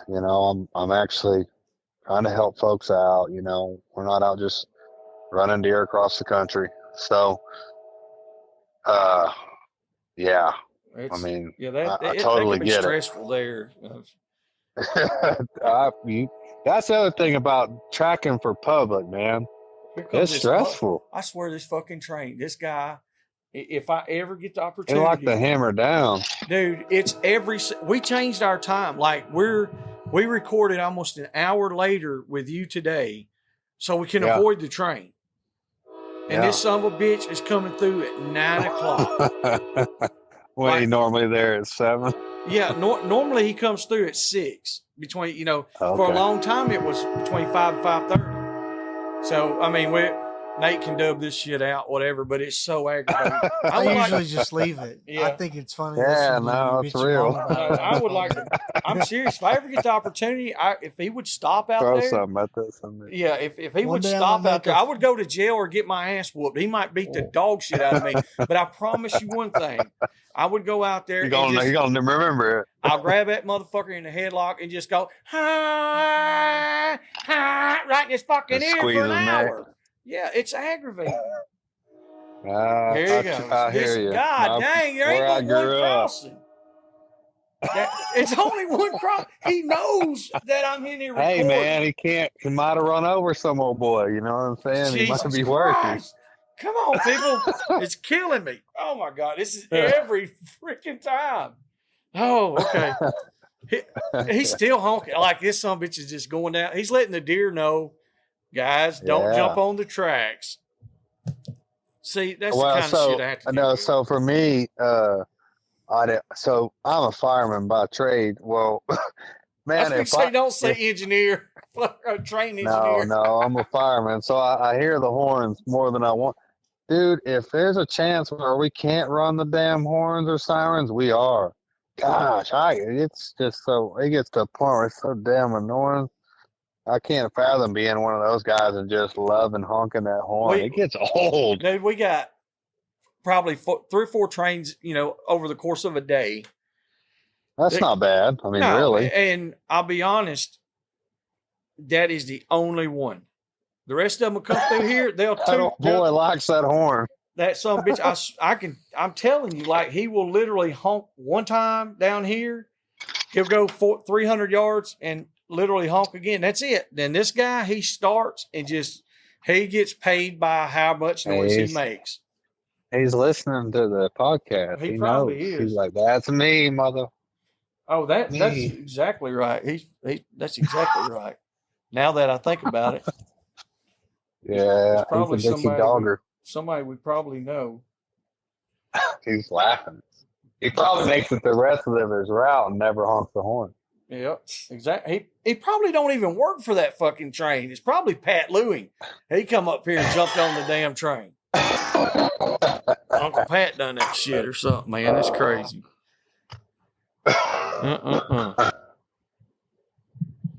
But yeah, having a game warden that works with you like that, that's got to be It's awesome. taking me a while. So over here, these damn archery counties for this big prize possession, right? So like, Hold I'm on a shooting. second, Ricky. Hold on. Something's going on with the phone. It sounds like I don't know.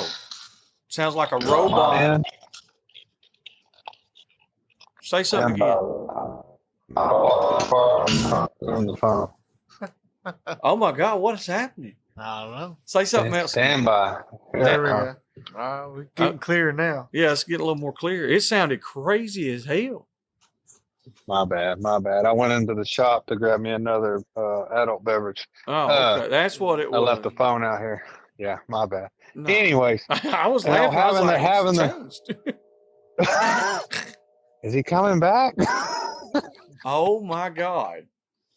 Anyway. No. Anyhow, what the game warden though, so years ago, these archery counties, it was a big deal for me to be over here shooting deer with a rifle, right? Well, I mean, deer that are wounded. Yeah.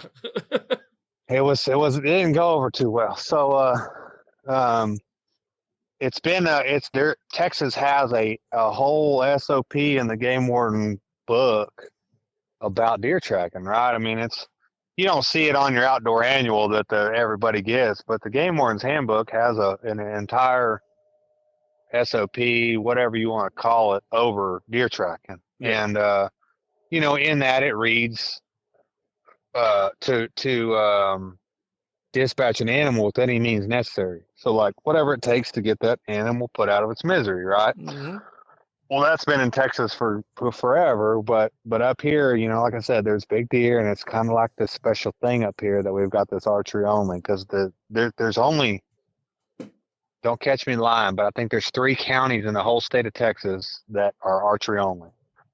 So, and there's obviously these 3 counties, there's really big deer, so it's a big deal. Mm-hmm. Well, I had to go through a lot of shit to get to where, it's okay for you to do what I do. And it took me trying to do the right thing and being on the right side, and not just, and at the end of the day, if I'd have fought it, I'd have been fine. But, I don't want these guys around here to think I'm outlawing or just blasting deer for no damn reason because my dog can run them down, which most people think that a dog can just run down a live deer and bay it, which to me is crazy. I mean, you might get lucky and bay a deer up in a pond or something with a live deer that's not injured, but it's pretty few and far between. They do not tend to stop unless they're hurt. So about 5 years ago, I finally talked to them and was like, hey man, like I've got your handbook. It says right here that, this is a thing. And finally it's an okay deal. We're all good. If I shoot one and it's close to town or somewhere, I'll call and say, hey, I just dispatched one over here, bait him up and blah, blah, blah. Or, all right, brother, you're good. You know what I mean? And I try to keep it cool with them, because I'm not out here running deer for my own will. I'm finding deer for other people. Like, I mean, yeah, I get paid a little bit, but I'm not out here just running deer to death with a dog. You know what I'm saying? I've got a career and a life and a job that I'm not trying to lose. You know what I mean? You're not deer hunting. You're not hunting deer. I mean, I'm not hunting deer. That's exactly right. And people don't know the difference between deer hunting and deer tracking. Yeah. I don't get to keep this sumbitch when we find it. That's right. I don't care if it's 200-inch deer. I'm tracking the deer. I am providing a service. So that finally came to fruition up here, and it's all good now. But it still is a funk, man. A lot of these deer hunters around here, I say a lot, there's a handful that get upset when I put a deer down.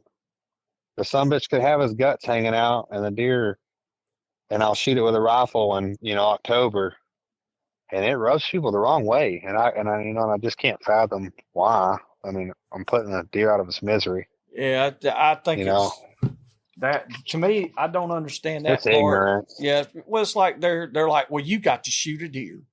No, it's not your deer.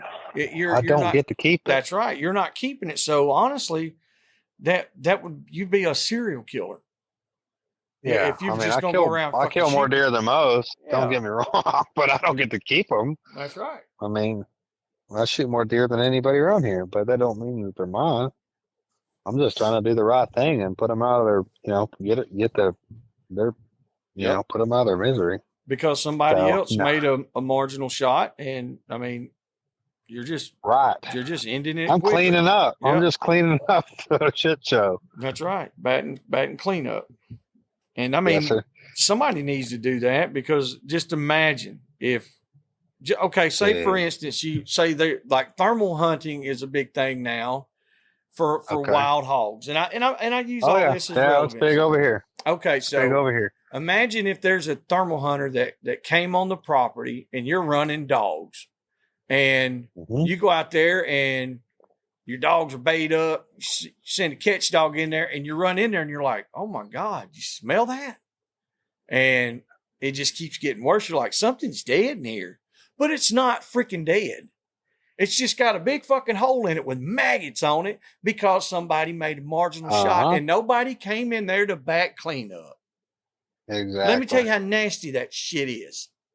I know how nasty. You know what I'm saying? And the thing about it is, I've actually had those same type guys. They're like, well, man, y'all guys come in here with them dogs and y'all just mess everything up. How do you figure? We're fixing your mess ups. You know, a lot of ignorance. People don't know better. And it's, it's funny is they'll be kind of like reserved on having you come out, like, oh, is this right? Having a dog run a deer down. Well, it's like, the deer's going to die, dude. Like, do you want to take him home or do you want to let him out here and suffer, and I say 100% of them, 100% of them are very happy, with the outcome, like that's what should have happened, and anybody that talks bad about it or says we run deer to death or blah, blah, blah, we run deer that shouldn't die and we get them shot. That's bullshit. And they don't know any better because they're just ignorant. And they can kiss your ass. Yes, sir. All of them. Yeah. They kiss my ass. I know. It's hard to tell somebody that ain't never seen it, Oh yeah, without a doubt. And I wish more people would use dog trackers, because I know guys they're never going to call somebody, never, because they're like, well, man, I'll have to pay them. I'm like, okay, and it's a big hit to their old ego. I was going to say, so is that there you go? That's it. I was going to say, is that the only reason? It's because if it was just There's about a bunch like that, if it was about spending $100 or $200, why would you have on all this camo and you're sitting? Most people are sitting inside of a shooting house now or a box blind. Here anyway, so they're sitting in a shooting house wearing their Sitka. Yeah, and they got their Sitka or the coochie gear on, and they spent fucking $3,000 on a rifle, and they can't hit shit. Yes, sir. So I think with their old 6.5 wound more. Yeah, there's no doubt about it. Everybody was talking about that shit, and I said, well, what's so wrong with this 6.5? I don't know nothing about them. I mean, if I shoot something, it's with a rock or with a bow.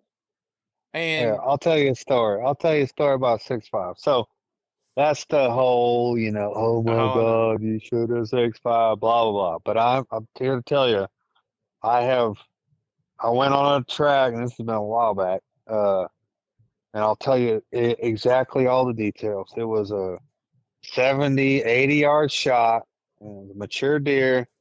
It was I'll forget the exact grain, but it was a 123 ELDX, whatever it was, 6.5. And I went to track the old man calls me and says, hey, we shot this deer right behind the shoulder. And I said, well, why are you calling me? He said, well, we can't find him. There's long blood. I'm talking pink, frothy, bubble blood for 100 yards and then nothing. And I'm like, dude, That's just hard to fathom, And he was like, well, we're all old, and honest to God, we just can't find him. And if you'll just come find, he sold me on it. You know what I mean? Yeah. So I'm like, all right. And he was close to the house. So we went over there, and I think it was 6 hours old. Get down there, and the dog don't go 250, 300 yards. He's bait up. Well, we get down there, deers, and I ain't shitting you. He was not lying. There was pink, frothy blood for 100 yards. I'm talking gobs of bubble blood, not dripping blood. I'm talking foamy, pink lung stuff. So we get down there, and I'm like, well, I'll be damned. He ain't getting up, but he's alive. Put him down, get him up, and I'm telling you, he did not lie. This sucker put a through-and-through bullet hole right behind the shoulder, and it looked to me like a double lung hit. And I'm like, how in the hell is this animal still alive 6 hours later? And so I followed him back to the damn house, and we cleaned this sumbitch. And I am not kidding you when I say this deer had 2 pinholes through both lungs and was still alive at 6 hours. Wow. You tell me how that works. That's what a lot of people are like, well, how's this? How's that? How's it? There are a lot of tracks that we take that I cannot make sense out of. There are deer that should be dead that don't die, and deer that don't die that I would have bet money on that were dead. And a lot of times there's just weird shit happens, man. They're very resilient animals too. And shot placement is a real thing for sure. And the reason I was talking about the 6.5 deal is like,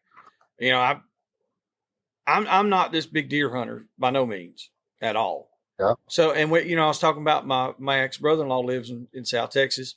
So we go down there, and is Nathan, Luke, Logan, my Uncle Frank, my brother-in-law Joe, Caitlin, Emma. We all go. I mean, it's a crowd of us, and basically everybody's going just to cull deer. I'm going to hang out with CJ because we ain't seen each other, and we can ride around and drink beer in the truck.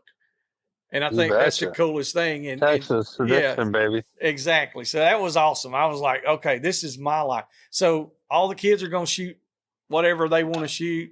There's some management bucks they're going to take. There was a 270, 308, and then 22 250, and then a 6.5 and then a 6.5 Creedmoor. All right. They did not want to use anything but the 308 or the 6.5 Creedmoor. Okay. And so we were like, okay, yeah, it's their ranch, whatever. So now keep in mind, they gave us the green light and all their tags. They had that management deal, whatever you want to call it. Yeah, the MLD. All right, so CJ had I think it was a Weatherby Vanguard rifle or something like that in a 6.5 Creedmoor. Yeah. He had a full box of bullets, right? There was 9 bullets left. And there was 11 dead deer that never took a step. Yeah. That was one trip. The next trip there was 9 dead deer that never took a step. And ranges out to 300 yards with a 6.5 Creedmoor. Oh yeah. So what was I was like, so I didn't understand what the issue was. I was like, well, why is everybody talking all this shit about it? Yeah. I was like, I haven't seen, and I'm not saying that we're special or that's a special deal or nothing like that, but you notice I said there was a 22 250 in there, right? Mm-hmm. That's the choice of caliber right here. And really? We have never tracked a deer for us. At all. You're not aiming for vitals. You're aiming for the spine, aren't you? I shoot him right in the neck, baby. Yeah. If I was going to shoot him. Yeah. No, and that's the thing. Like I don't really, like I said, I'm not no big whitetail hunter by any means. Now, Luke and Logan, they love shooting deer. Nathan loves to eat deer, so it works out great. Mm-hmm. And I like to eat deer. So me and Nate, we get to do all the dragging and the cleaning, and Hell yeah. and Luke and Logan, they do all the shooting most of the time. But Hey. but no, yeah, like you said, shot placement is a thing, and It is and it isn't, man. Yeah, I'm but telling you, there's situations where it's a great shot and the son yeah, of a but bitch what don't happened die. exactly? I don't know. You don't know. You don't ever know what can't make happened. No, and I've literally autopsy them and still just can't justify Yeah, what in it the don't hell make any happened. sense. There are situations, yeah, Ha- and ha- that's what people say. You can have you dog somebody for making a bad shot, and then they're ashamed to call a deer dog, yeah, and you get there, and the son of a bitch is hit it's as a good good as he can shot. be hit. And for That some nasty reason hog. he didn't bleed, yeah, or it didn't die. It didn't die. And you That can't nasty make it. hog was the same way. But look, that son of a bitch had it was as pretty as a shot as you could put on an animal. Uh-huh. And hey, it was live and kicking. You bet. That son of a gun was whooping dogs, cutting dogs, and everything, and had maggots crawling in it. Uh-huh. And like you said, deer. There was one instance Nathan shot that the first time you ever shot a deer with triple alt buckshot at probably 40 steps, 50 steps. Deer flips over, kicks a couple of times. He swings around. I was like, shoot that one over yonder or something, you know? What he calls, he's like, Dad, that deer's not there. I was like, what do you mean? So he calls me and I come up there and I'm looking around. I said, I seen the deer flip over when you shot this deer. Now, like I said, this is years and years ago. We go up there and there's, I don't know if a deer actually has that much blood in their body. We fought. They have more than most think. I know that. Listen, this son of a bitch, it looked like a 5-gallon bucket for 300 yards. It was everywhere. I've seen it. We put dogs on it. Yeah. And 2.5 miles later, it's nothing. Holy shit. I'm like, how in the there was chunks of bone. There was blood. There dogs till the next day. Yeah. We let it lay. Yeah, I let it lay down all night. We shot it on Thanksgiving Day. I want to say I was in. But there was bone on the ground. Yeah, like I said, it was buckshot. But like, I mean, you could see when it hit it just demolished it. It was ridiculous. I was like, "There's no way." And then the first actual rifle that Nate shot, 2 deer lined up, and I told him, I said, "Shoot both of them. Just shoot 2 at one time." Line them up. And he did with a 22-250 and dropped them in their tracks, both of them. And it went through both shoulders on both of them. I was like, "There's no way," but it did. Yeah. It's just weird how shit happens. I'm not saying there's a lot of weird shit that happens. I see a lot of weird shit. I'm not telling any listeners go get you a 223 or 2250 and don't do that shit. Do not do it. No, don't do that. Don't do it. But it's happened. There's so many old rednecks that have shot them with a 22 on the side of the road. It ain't even funny. Oh, you bet. There's a million of damn tracks that we've been on that you can't explain. For some reason, that 6.5 has a bad mojo. Yeah. I don't. You know what I mean? And with that kind of shit, I've either the ones that I've got called on, they have been weird deals. I will say. Now either dead or there's some weird shit happening. Yeah. And that's now in Texas. Do you have a certain caliber that it has to be, or is it just center fire? Or I don't know this. I don't know this exactly, but I don't think you're shooting any rimfire at deer. I think it has to be center fire. It has to be a center fire. That's the way it is here. Does that happen? I don't know, but I think that's the rule. I'm not for certain, but I'm pretty sure. Yeah, and that's like here. It's is it center fire, Nate? It might be even more than that. It might be center fire, and it has to be over a 22 caliber. Well, because like a 17 a 17 Remington or something is a pretty damn small round as a center fire. Yeah, but But here it's legal. No, The no, 20, it's, no, yeah, 20. and It's it got might to be be. here. 22 caliber or It's larger. 22 I caliber or think larger. Unless they that's changed it. I don't know. that makes more sense. I think it's a 22, and it's got to be above. It can't be rimfire. I may be wrong, Now in but I Arkansas, when think I that's was the growing case. up, it had to be a 25 caliber, a 6mm or larger. A 243 was as small as you could shoot.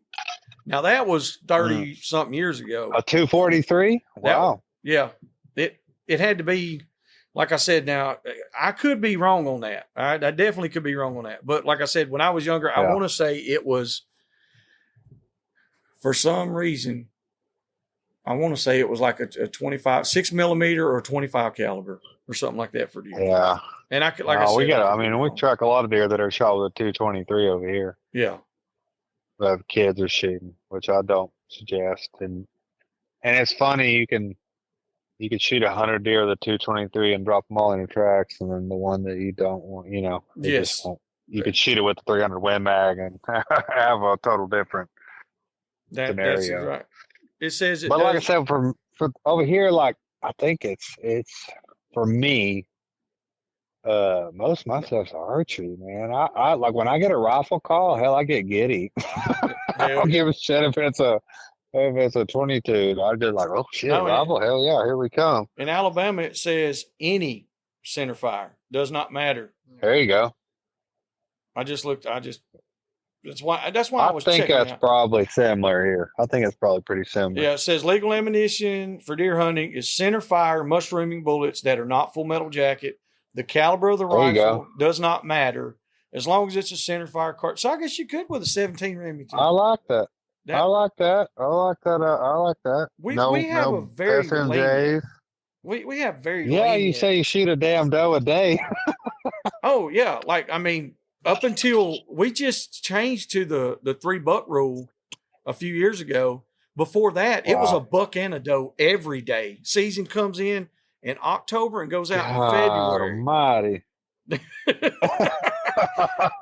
When I say Oh, that's holy why I shit. said when we went to South Texas and the guy that owned that ranch down there, he's like, "Hey, tell them kids they can shoot however many they want." I looked at him, I said, we do that anyway." You know where we're from? Yeah, it's like, Yeah. and this is no joke. When we got back the first day, they went in there and opened up the walk-in cooler and shut the door. And he looked. He's like, "It's full." I was like, "Yeah, we ran out of ammo. There's no more room."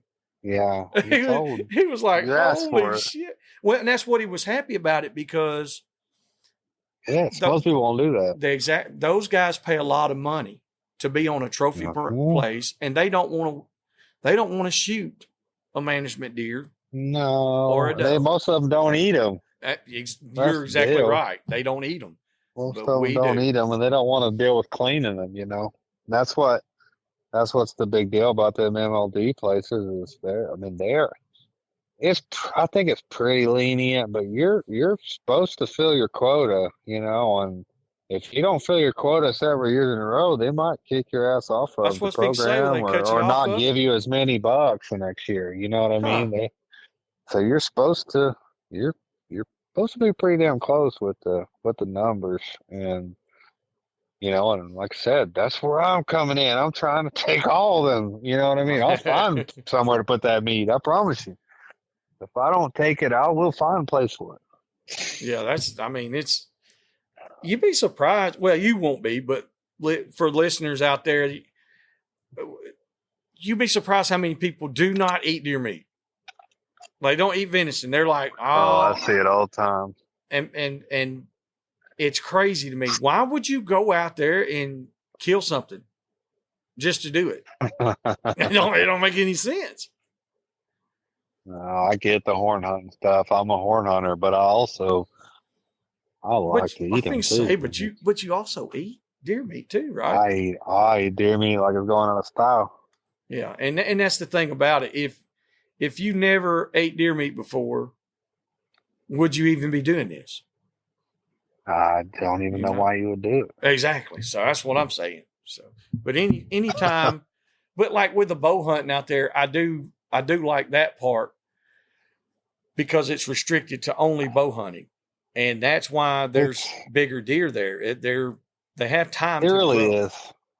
It really is. I mean, I get it. Like I'll break out the rifle. I don't, I'm not above it. I prefer to bow hunt, That's me. I'd rather but bow hunt, but I don't. it keeps it keeps it lets them get a little bit older. You know what I Yeah. mean? And if you got a little genetics, it's pretty wild. I mean, there's a lot of people like to keep it hush hush, but I mean, it's pretty crazy what a little age and a little bit of no rifles going off does for a deer herd. Yeah. I like it. Like I said, we've seen the difference on our lease by not taking anything in 3 years, other than what needs to be. Okay. Yeah. Yeah. And the quality of bucks has went through the roof in a short amount of time. Like Yeah. it really there's has. no doubt. But I mean, it helps. I got a kid right here beside me who went to school for wildlife management and stuff like that. So he graduated college with a degree in it. So he ought to. I tried to do that. That was my first attack plan with Really? life, was to do that. Yeah. Yeah, I didn't get into how I got into deer tracking, but Yeah. How did that happen? We didn't do that. I mean, did you get Yeah. drunk one night and say, "Hey, watch this shit," or was it like a real No. process? I went. I gotta be the worst I gotta be the worst host It and was all interviewer ever. natural. I mean, don't get me wrong. We probably needed a deer dog when I was younger, but it wasn't a thing. But no, I went to school to do wildlife management, and I made it through my first year. And I had a kid that I had met when I was like the first week of my freshman year. I met a guy that was a senior, and he was going off on an internship the second semester. You had to have an internship at this place I was at to finish your degree. So, well, what do you know? He's going to the King Ranch. I don't know if you heard of it, but it's no, I never heard of it. it's a big ranch in South Is Texas. that in Oregon? So, yeah, it's kind of a big deal. So he went down for that semester, and then it was the spring semester, whatever. Hey, second semester. So he went down there and he was doing guiding nilgai hunts, which is an antelope down here in South Texas that the King family brought into South Texas that runs wild. It's not high fence. It ain't nothing like that. It's an antelope giant ass animal. Looks like a horse that the family brought in. I didn't know can't that. remember the year, but I didn't know they time brought ago. them in though. The King family brought them in. Yes, sir. Wow. I may be wrong, but I'm pretty fucking certain Yeah. they brought them in. They brought in 20, and now there's 10,000 of them or something in South Texas. So they've done well. Anyways, so he went down there and guided, and then I finished my first year, and he's like, "Hey man, I think I can get you down here on an internship." And I was like, "Dude, what?" Like, he's like, "You got to have it. It doesn't matter when you get it, but you might as well knock it out while I've got this hookup." So I'm like, "All right." I talked to my dad, and he was like, "Well, I mean, it sounds like you got to have it anyway. Might as well do it." So I'm 19, and I go down to Kingsville and get an internship to guide whitetail, nilgai, and ducks on the King Ranch Huh? at 19 years old. And dude, it was Shit. the coolest shit you can ever. I mean, it was just I don't even know words can't describe just how wild it was. I mean, it was cool. I lived on the ranch. I moved there in August, and I left in January. But for that time frame, it was every day, all day, feeding deer, shooting deer, hunting LDI, shooting ducks, doing all that stuff. Wow. And when I got down there, they were like, they're giving me the little cull hunts and the bullshit. I'm not taking any trophy hunts. I'm just now getting to where I can age a deer. You know what I mean? Mm-hmm.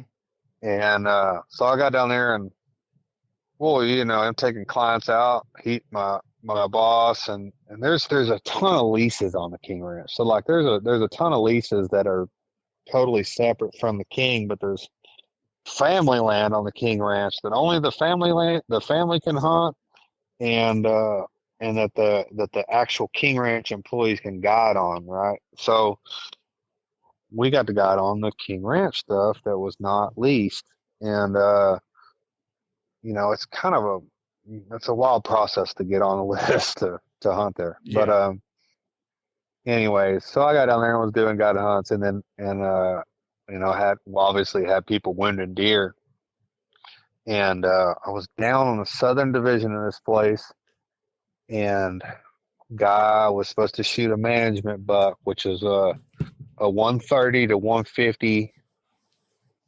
130. No. It was a 140 to 150, 160 type deer, which was a management. There was a cull buck, management buck, trophy buck. Mhm. This was a in betweener, right? So 150 type deer, and Damn. shot this deer straight in the guts, and it was out of the pickup. That's how you did it. That you don't. There's not a whole lot of blind sitting down there. You corner a road and you come back with a truck and you shoot them out of the truck. Yep. I know it sounds crazy, but it's a thing. And shot the deer in the guts. I get down. I'm like, man, there was green shit on the ground. Pretty obvious even for a 19-year-old to know. And I call my boss, like, hey, there's a gut shot deer. The boss like, hey, don't mess with it. I said, I ain't messing with it. I know better. He said, call this guy. He's on a lease on the King down there somewhere. So anyways, I call this old boy, and they're on a ranch called Tiamoya, which is like a really, really big lease ranch on the far southern division. And he's got this dog. And I said, well, hey, I got this. Well, I said, go to lunch. I'll meet you over there at 1 o'clock, which now looking back was way too fucking early to go after this deer. And he brings his dog out, and he's like, yeah, we got this dog. We actually, and I swear I remember it like this. This dog came from Africa. They brought it back, they get to go on this Africa hunt every year, and they brought this dog back from Africa, and it was a damn lacy, crossed up dog. Oh. It looked like a red lacy to me, like a reddish color lacy dog. Well, no, it didn't have he didn't have no garment or nothing. He had a damn rope on this dog, and he said, just take me to where he shot. So I take this dog over there, and he's got this 30-foot lariat or whatever the hell rope it was on this dog, and he's like, tell the hunters to stay here. And I said, okay. But hey, we're gonna go. We'll let you know what happens. Well, he gets to go on. This dog barks one time. He lets go of the rope. Off he goes, or off she goes. And 5 minutes later, we hear a bang, and I'm like, holy I don't even know what's going on. I have no idea what's going on. He's like, he's still alive. And then about that time, I hear this, and I was like, what? I didn't know. I'm serious. I had no idea. Like, that's that deer. She's caught him. Like, what does that even mean? Yeah. We come around the corner, and this little red lacy bitch has this deer's nuts pulling, caught this deer by the nuts. And we come around the corner, and she turns that deer around, and he shoots this sucker right in the throat patch. And the deer runs. And I'm like, what just happened? I think he had a little 357 lever gun. Shot it right in the throat patch. Mm. Deer ran another 100 yards. I watched this dog run this deer down, grab him by the nuts again, spin him around, and take him down and dead. And I'm like, this is the wildest thing I've ever seen in my life. So we go up, and he was like, hey, be careful. And I was like, what? He's like, don't touch that deer. I'm like, what do you mean? He goes, she'll bite you. Yeah. And I'm like, what? He's like, I'm serious. Just be careful. So we walk up, chewing the ass out of the deer. We get up. He reaches down, grabs this deer, and she just tears ass. Goes. She's gone. He's like, damn it. And I'm like, what? He goes, well, you have to catch her or she'll go find something else. And I'm like, what? Hell Like yeah. I'm just blown away, right? And anyways, get this deer. We put her up. He finally catches this damn wild ass coyote looking ass dog. Puts it in the box, and then after that, I'm just like the next day and forever. I'm just like blown away. Like I don't even know what that was the wildest shit I've ever seen in my life. I mean, there wasn't no blood to trail. There wasn't nothing, you know.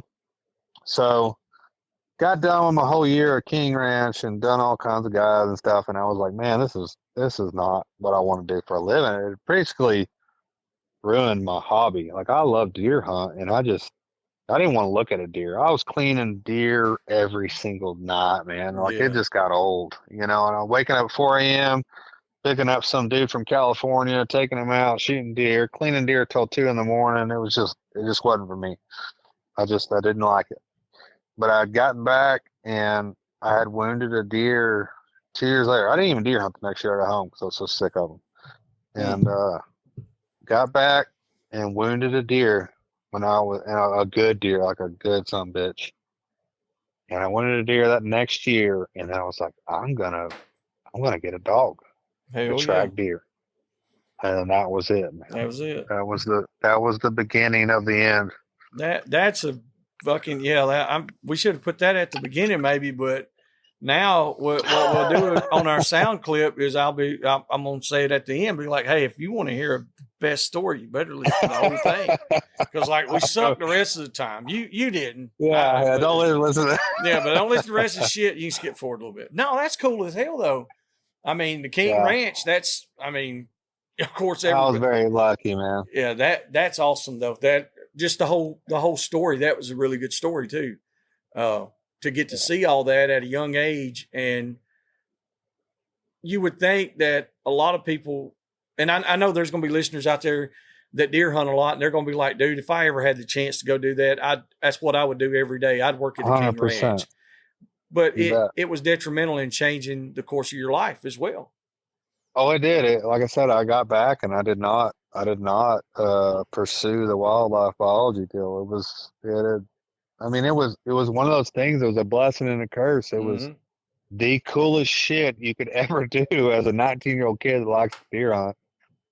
But it was also like the worst thing because it ruined me of it. I was like, man, I don't want to ruin my love for hunting, you know, over doing it as a job. And It I got back and it really did. And it was kind of how the cards played out, you know, and I got back and ended up doing the fire stuff. But that's pretty cool. Yeah. Yeah, I've had people ask me, they're like, well, you get to do this all the time, you know, hunting stuff and blah, blah, blah. And I was like, well, no, we don't. I said, you know, the trapping stuff would be more like a job. But for as far as like the running the dogs and stuff, I limit the amount that I go. Because at one point in time, it became a job and it wasn't fun anymore. It was work. And like you said, it was 100% work, man. Yep. It can ruin your love for it. And I'm very blessed to have had the opportunity to just to know to step back before it did ruin it. You know what I mean? That's exactly what happened to me, man. And so you still love doing it, and you get to work dogs, you get to do all that cool shit. And I mean, sounds like you got it going on pretty good. Oh man, it worked out. Don't get me wrong. I got to see some cool stuff and then figure out the whole plan of life, and then now I'm back in it deep as I could ever be. Yeah, I bet. So, but man, that's a pretty damn good story there. The whole deal is. So we've got a couple hours in on this one here. Is there anything else you want to talk about or discuss or add or subtract or? Oh man, I don't know. You could talk about this shit all day. I understand. But I appreciate y'all having me on, and oh yeah, yeah. We're glad that you just took enough time out of your life to talk with us. And I mean, not like you said when we were talking before we got on the air. Doing this, you get to make so many contacts and so many friends. That's what it's all about, man. And this honestly, like, I mean, guys like yourself, me and you can sit and talk like, you know, like we've been knowing each other forever. And Yeah, I agree. It's weird. Sometimes it's weird because it's like, they just, you don't think there's that many people out there like you are. Oh yeah, it's like my buddy Miles Threadgill. Yeah. I just met him on Facebook. I've met him a few times in person, but sometimes I could be sitting there thinking, I'll be like, hell, I ain't even really known him that long.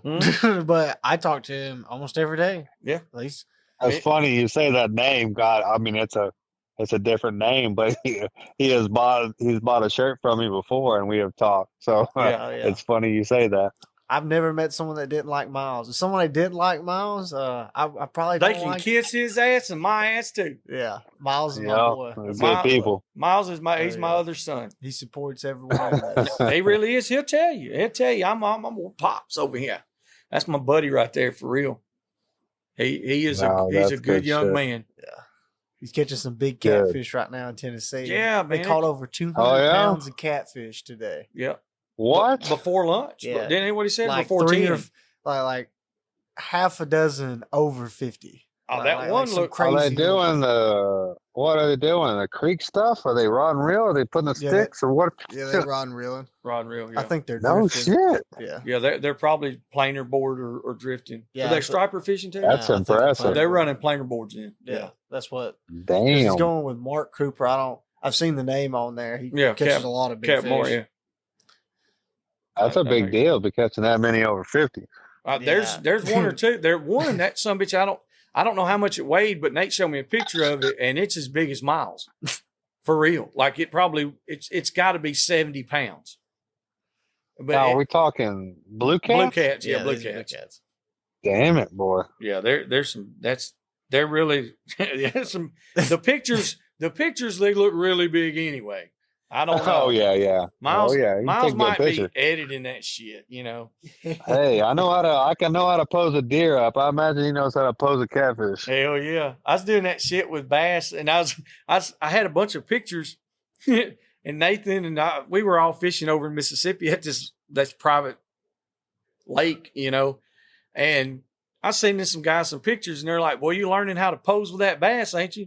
I was like, I'm not posing You with bet. it. I told him, I said, well, I'm not really posing with it. They're like, man, that thing looks like it weighs 20 pounds. I was like, nah, it's probably 12 or 13. And they're like, what? I was like, yeah, but we've caught 20 today that was between 8 and 10. They're like, they're like, oh, you're full of shit. I'm like, well, okay. Like Stock pond, baby. if this thing, it was, well, Mr. Ray Scott designed it and helped build it. There should be some big fish in there. It was built to the identical pond that lake that Mr. Ray Scott has. I mean, all the way down to the deuce and a half that sunk in Ray Scott's lake. It's the same exact one. And the restrictions are the same. If you catch a largemouth out of there, and what was it? It was between 16 and 20 inches. You had to take it out. Yeah. I was about to say you had to pull it, I'm sure. Yeah, that was our slot limit. And you couldn't just pull it like you had to eat it. We were going to have a fish fry. Every one of them. Nothing ever went to waste. Yeah, you bet. But we caught so many 22 to 23 inch fish that just had guts hanging. But what was fun was when you're sitting there fishing with an 8-inch dead ringer and a 4 or 5/0 bass hook, and I'm catching brim. Yes. The bait, yeah. Dude, these son of a bitches were 2 pounds all day long, every one of them. Oh my God. Yeah, like it was ridiculous. I was like, I don't even care about the bass anymore. I want an ultralight with a jig. Yeah, let's fry some fish. Dude, boy. we had so much fun over there at that place, and they wound up selling it. And somebody else wound up buying it out. But those days, everybody was talking about posing. I said, honestly, we ain't got to do that with these. But I never did tell them like the whole story, you know. I was like, yeah, we're over here fishing. 95% of people ain't never gonna see that kind of deal. No, like when the guy told us about it, you know, we were guiding hunts for him, and he was like, "Hey, if y'all want to fish, you know, got a little pond over here." It was like, okay, A little. I was like, okay, so what is it, like 15 acres altogether. It ties into the backside. The main lake was 8 acres, blah, blah, blah. You know, it's got little channels and drops down to another level. Aerators in it, had the big green light. That big green light was the baddest thing in the world right about dark. You turn that thing on and it was game on. But like there was, I think the biggest fish sounds that like came once in a out. lifetime for most. Oh yeah. I think the biggest one they caught out was 15 and some change. Oh yeah. That guy from Michigan, one of his buddies had caught it. It was either 14 and some change or 15 and some change. But there was like between 8 and 10 pounds, like you were going to catch a few of them. And you don't ever get to do that shit. I mean, not us. There's a lot of people that do a lot of bad things to catch fish like that. Yeah, that's what I'm saying. That's just not a normal deal. But that's kind of like getting the 200-inch deer. You know, it's like I might get lucky sometime, but this year it's gonna happen. There you go. I ain't gonna shoot it, but I'm gonna find that son bitch. That well. Turn that young dog loose and just let him go catch you one. Yeah, he will. I'm telling you. Oh my God. Well, all right, brother. Ricky, we appreciate you. And y'all make sure that y'all go check out his social media stuff. Make sure you check out the clothing. Nate's going to put some links in the description down below. Yes. Make sure that y'all go check out all the shit that we're talking about for Lite Hounds. Yes, sir. I appreciate it, guys. All right, I really do. Well, we're going to be in touch with you on another note sometime. We'll get up and you can come out and hang out and hunt with us sometime. It's going to happen. I need to come out that way. Now we got squirrel dogs. There's a pretend coon dog laying around. We got a guy that's on our lease. All he does is run beagles. So if you want to go on a good rabbit hunt, do some real deer. I want to see it all. Now we can run deer dogs here. Have you ever actually ran deer dogs? You know what? I have not, dude. That is my next endeavor.